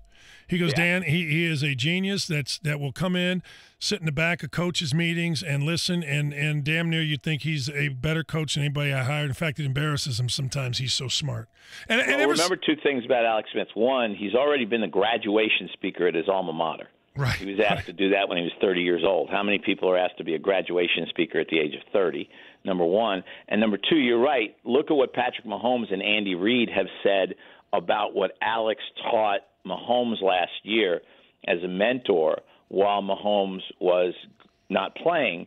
And remember, Alex did this knowing that Mahomes was going to take his job, that he had been drafted to replace him, and yet he still went out of his way to try to coach Mahomes up and was clearly very good at it based on Mahomes' performance. Yeah, not bad. That's called being an adult, which you rarely see in any walk of life, much less, football. Is Joe Flacco bothered by the whole "is Joe Flacco elite" thing? He was more bothered by it before he won a Super Bowl. Mm-hmm. And, it was a big issue in Baltimore. Right. That he had gotten them to the playoffs every year, starting with his rookie year, to the conference championship game as a rookie. Won more road games in the playoffs than just about any quarterback. But they had not been to the Super Bowl. Remember, they didn't go the year before because there was the drop in the end zone. Flacco threw a perfect ball that should have won the game. It got dropped in the end zone, and then the short field goal was hooked and missed, and the Patriots went. So it bothered him then because he felt that he had done the things you need to do to get to a Super Bowl. And there was a moment when I think it was Ed Reed, the week before they started the playoffs in 2012, he actually raised the question in the media, his teammate. And Joe went to him and said, what are you doing to me? I get enough of this flack from the media without getting it from, the best player on our defense, which Ed Reed was at that point because Ray Lewis was well past his prime. And I think, though, when he had that unbelievable run in the playoffs in 2012, 2013, remember, he threw 12 touchdown passes and no interceptions in 4 games, including the miracle pass in the Denver game that got them into overtime. I think he felt like he put a lot of that behind him. And Joe's also not a guy who everybody, you know this, Dan, everybody reads what's written about them. Sure. Everyone. I have people come up to me at times and say, I never read what you write, but you suck. Yeah. How do you know I suck if you don't read what I write? Dan, your show's, I don't even listen to your show. You're the worst. Okay. Yeah, but what you said the other day, that was idiotic, right? Yeah. Oh, God, that's my life. And any author who tells you I don't read reviews is a liar. We all read reviews, and we all remember I've been really lucky with the reviews I've gotten through the years, but I can remember the 2 or 3 that were brutal. Of course. Yeah, I mean, we're all human that way. And so Joe hears that stuff, but I think he's probably bothered less by it than most now. Is he bothered now that he may be losing his job to Lamar Jackson? Of course he is. He wants to, funny story that the night of the draft, he was watching with a buddy of his, Dennis Pitta, who was a very good tight end until he got hurt and his career was short-circuited. And they get to the last pick, and Joe's just getting ready to go to bed. I mean, he's tired. It's midnight. And the last pick, Goodell gets up and says the Philadelphia Eagles have traded their pick to the Baltimore Ravens, and the Ravens take Lamar Jackson. And he and Pitt are kind of looking at each other going, what just happened here? And the phone rings, and it's John Harbaugh. And Joe answers it, and Harbaugh goes, "Hey, Joe, we got you a tight end." Are you? And Joe says, "John, you're not calling me at midnight to tell me you drafted a tight end." And the next morning, his wife, Dana, asked him, what does this mean? And his answer was, it means everything has changed. Just as Alex Smith knew when Patrick Mahomes was drafted that everything had changed. Isn't that amazing? That's life. That's how tenuous that position is. Exactly. And it is. And Thomas Dimitroff, who is the general manager of the Atlanta Falcons, who has a franchise quarterback and has for the last dozen years in Matt Ryan, said that if you do not have a franchise quarterback, you go to bed every night thinking about it. And the other thing to add to that is if you have a franchise quarterback and he's over 30, you start wondering again about getting the next franchise quarterback. Because not everybody's Green Bay. Not everybody goes from Brett Favre to Aaron Rodgers. Most people go from a great quarter. You are. You're right. You had that 1 year in between. Right. And last year. But you're right. Basically, you went from Peyton Manning to Andrew Luck, but with the 1 year in between. And the Indy's been very fortunate that way. John, I can talk to you all day, man. I appreciate a few minutes with you, my friend. I know you're traveling. Quick story, Dan, before I go? Yes. So I do a weekly radio hit in Nashville, Tennessee. And I don't think the hosts there know what good friends you and I are. Oh, boy. And so last week, one of the hosts says to me, because I'm on for like 30 minutes with them, and so we go over all sorts of different things. And one of them says, John, I don't know how you feel about Dan Dakich, but I really like listening to him broadcast the basketball game. I think he's terrific. And so I had to give my disclaimer and say, well, given that Dan and I spent an entire winter trying to diet by going to an all-you-can-eat Chinese buffet, I'm a little biased where he's concerned. Yes. But obviously I agreed with him. Well, hey, I was waiting for it. Like, hey, don't you hate guys like Dakich that are gasping? I mean, I thought that's where this story was headed. No, I wouldn't, Dan. We've known each other a long time. I wouldn't bring that up if that were the case. That doesn't bother me. There are a lot of guys who think we're both gas bags, but we like each other. We know that we are both gas bags, but we're okay. We're good gas bags. We're smart ones. I always say I'm the kind of guy you want to punch in the face and have a beer and a pizza with. We're good. Just no problem. I think a lot of people would say that about me. Certainly the punch in the face. Punch in the face. Yeah. Appreciate you, my friend. Thank you. Thanks, Dan. It's the quarterback. It's John Feinstein. I'm telling you, I've read it. It's a great read. I just didn't have enough time. I wish I would kept him 4 Winds Lakeside in Emory. Go down and buy this book. If you have a son or daughter that likes football, likes sports, go buy this book. I am telling you, it is a great book. We'll come back. Hey, Dad. I wanted to remind you that the holidays are close. Real close. And Mom and I don't need wool socks again. At Helzberg, you can get jewelry for Mom and get a free Nintendo Switch system for me. 2 gifts in 1 trip. I'm not saying you're a last-minute shopper, but I'm not saying that either. Get gifts that get gifts at Helzberg Diamonds, like a free Nintendo Switch system when you spend $1,199 or more. Helzberg Diamonds, a Berkshire Hathaway company. Limited time offer while supplies last. See online or in-store for details. Games sold separately. I'm not sure what else to do. My company is thriving. I've got more business than I can handle. But I need workers, and no one has the skills I need. Why does it feel like I'm always having to settle? You don't have to. Indiana's Next Level Jobs program will help you offset the cost of training the workers you need. Learn more at nextleveljobs.org. Royal Penn Entertainment is a great place to upgrade your office holiday party this year. Get a great tasting food buffet with several delicious menu options including pizza, barbecue, and the tailgate. Unlimited soft drinks, games of bowling, and shoes, all for as low as $25 per person. Become the office hero by scoring bowling, food, and fun for your entire team. Upgrade your fun by adding drinks from our wonderful selection of adult beverages, craft beer, laser tag, or games from our arcade. With 4 convenient locations around the Indianapolis area, Royal Penn Entertainment is ready to host your group and help make your year-end festivities memorable. Email events@royalpenn.com or visit royalpenn.com to book your group's party today. Set 'em up, knock 'em down, send 'em flying, spinning round. Royal Penn Bowling, bowling. Royal Penn Bowling. Looking for that perfect holiday gift? Check out the Pacers' new 5-game holiday plan. You'll get tickets to see the defending NBA champion Golden State Warriors, the Boston Celtics, and the new-look Toronto Raptors. Picks it up and sends a bounce pass into Sabonis, who lays it in. Oh, boy.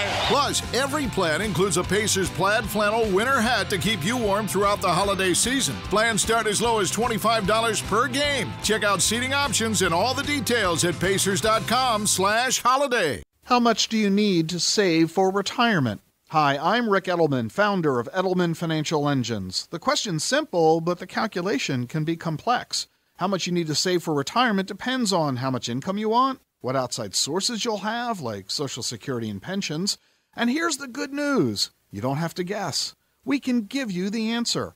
For more than 32 years, we've shown people just like you how much you need to save for retirement and how to invest it. And now's your chance. Call us for the personal financial advice and investment management services you need with local offices to serve you. At Edelman Financial Engines, we're happy to help you whether you have a little to invest or a lot or anything in between. Come see why thousands of folks just like you rely on Edelman Financial Engines. Call us at 888-PLAN-RIC. That's 888-PLAN-RIC. Or visit us at rickedelman.com. That's ricedelman.com. Hey, what better gift to give yourself this holiday season than the gift of vision? Dan Dockich here. I've been talking about my life-changing LASIK experience with 2020 Institute. It was safe, it was painless, and it worked. 2020 Institute is a local company with a highly experienced local surgeon, Dr. Zay. Get in for your complimentary consultation and have your procedure on December 7th for $700 off and get a $100 Visa gift card. Book now at 2020indy.com. That's 2020indy.com. All right, let's be honest. Things have a way of breaking at the most inopportune times. You know, cars in rush hour, furnaces on the coldest day of winter. Yeah, it's JMV for 1 hour heating and air conditioning at 855-1-HOUR. Don't let that happen to you. But if it does, call my friends at 1 Hour Heating and Air Conditioning. They will send out an expert technician and help you determine what is going on with your system. Now, I've been told this. I'm not the smartest guy in the world, but they tell me a furnace's lifespan is usually around 16 years, give or take there. So if that's maybe the ballpark in which you've had your furnace, get it checked. Get the technicians over there and make sure everything is running fantastically and efficiently. That's going to save you money and keep you warm this winter. And you get 100% satisfaction in a guarantee. That's my friends at 1 Hour Heating and Air Conditioning. That's 855-1-HOUR. 855-1-HOUR today and get a new HVA system for just $88 a month. 855-1-HOUR. Tell them JMV sent you. Hi, my name is Ryan Kelly with thehomeloanexpert.com. You know, typically, credit card debt is not your fault. The credit card companies spend hundreds of millions of dollars creating ways to keep you further in debt. But that's okay. You are building equity in your home at the fastest pace in over a decade. Put that newfound equity to work for you. Let's not wait till the New Year's resolution. Let's pay off those credit cards now and skip 2 full months of mortgage payments at thehomeloanexpert.com. The Home Loan Expert LLC, NMLS number 1326241. Dell Small Business Advisors can help you maximize this year's budget and find the right business PC with 8th Gen Intel Core processors. Call 877-BUY-DELL. That's 877-BUY-DELL. It's the morning after featuring Jeff Saturday. Everything you need to know about the Colts game the day before. Only on FM 107.5 at 1070 The Fan. Dan Dockich, weekdays noon till 3 on FM 107.5 at 1070 The Fan. John Feinstein was great. Seth Greenberg was fantastic. Wellesley had to cancel today. We'll get into a lot of Colts stuff and set up the weekend for you tomorrow. Because it is a big time. I didn't realize Army-Navy game was actually this weekend as well. I totally forgot that. I would love to go. I'm going to be Saturday at, I don't even know what they call it anymore. I don't know what they call it, the Shoemaker Center. I don't know, but it's Xavier, Cincinnati. I remember a few years ago they had that big brawl, so I'm going to be doing that with the great Jason Benetti. That's where I am going to be. A couple of you asked me on that. A guy asked me, why isn't John Feinstein a weekly guest? You're right, he should be. That's my guy. It's my boy. John be the man. Purdue tonight, Maryland at Purdue. I'm taking Purdue. This is probably wrong. I'm sure Maryland, I don't have the stats in front of me, but I'm sure Maryland has won games, but I just don't think they have the cojones to go into Mackey tonight and win.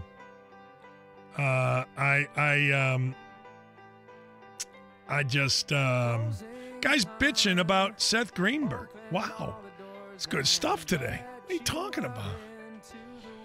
All right. We hope you have a great afternoon. I'm going to go get a Christmas tree. Where's the best place to get a Christmas tree? At me, will you, please? I'm going to Lowe's. But if you know a good place, I'm on the east side of town over there. Please at me. See you. Monday mornings have never been better on The Fan. I love it. I love it. Each Monday after the Colts game, join Colts legend Jeff Saturday as he takes you inside the Colts huddle. Making a full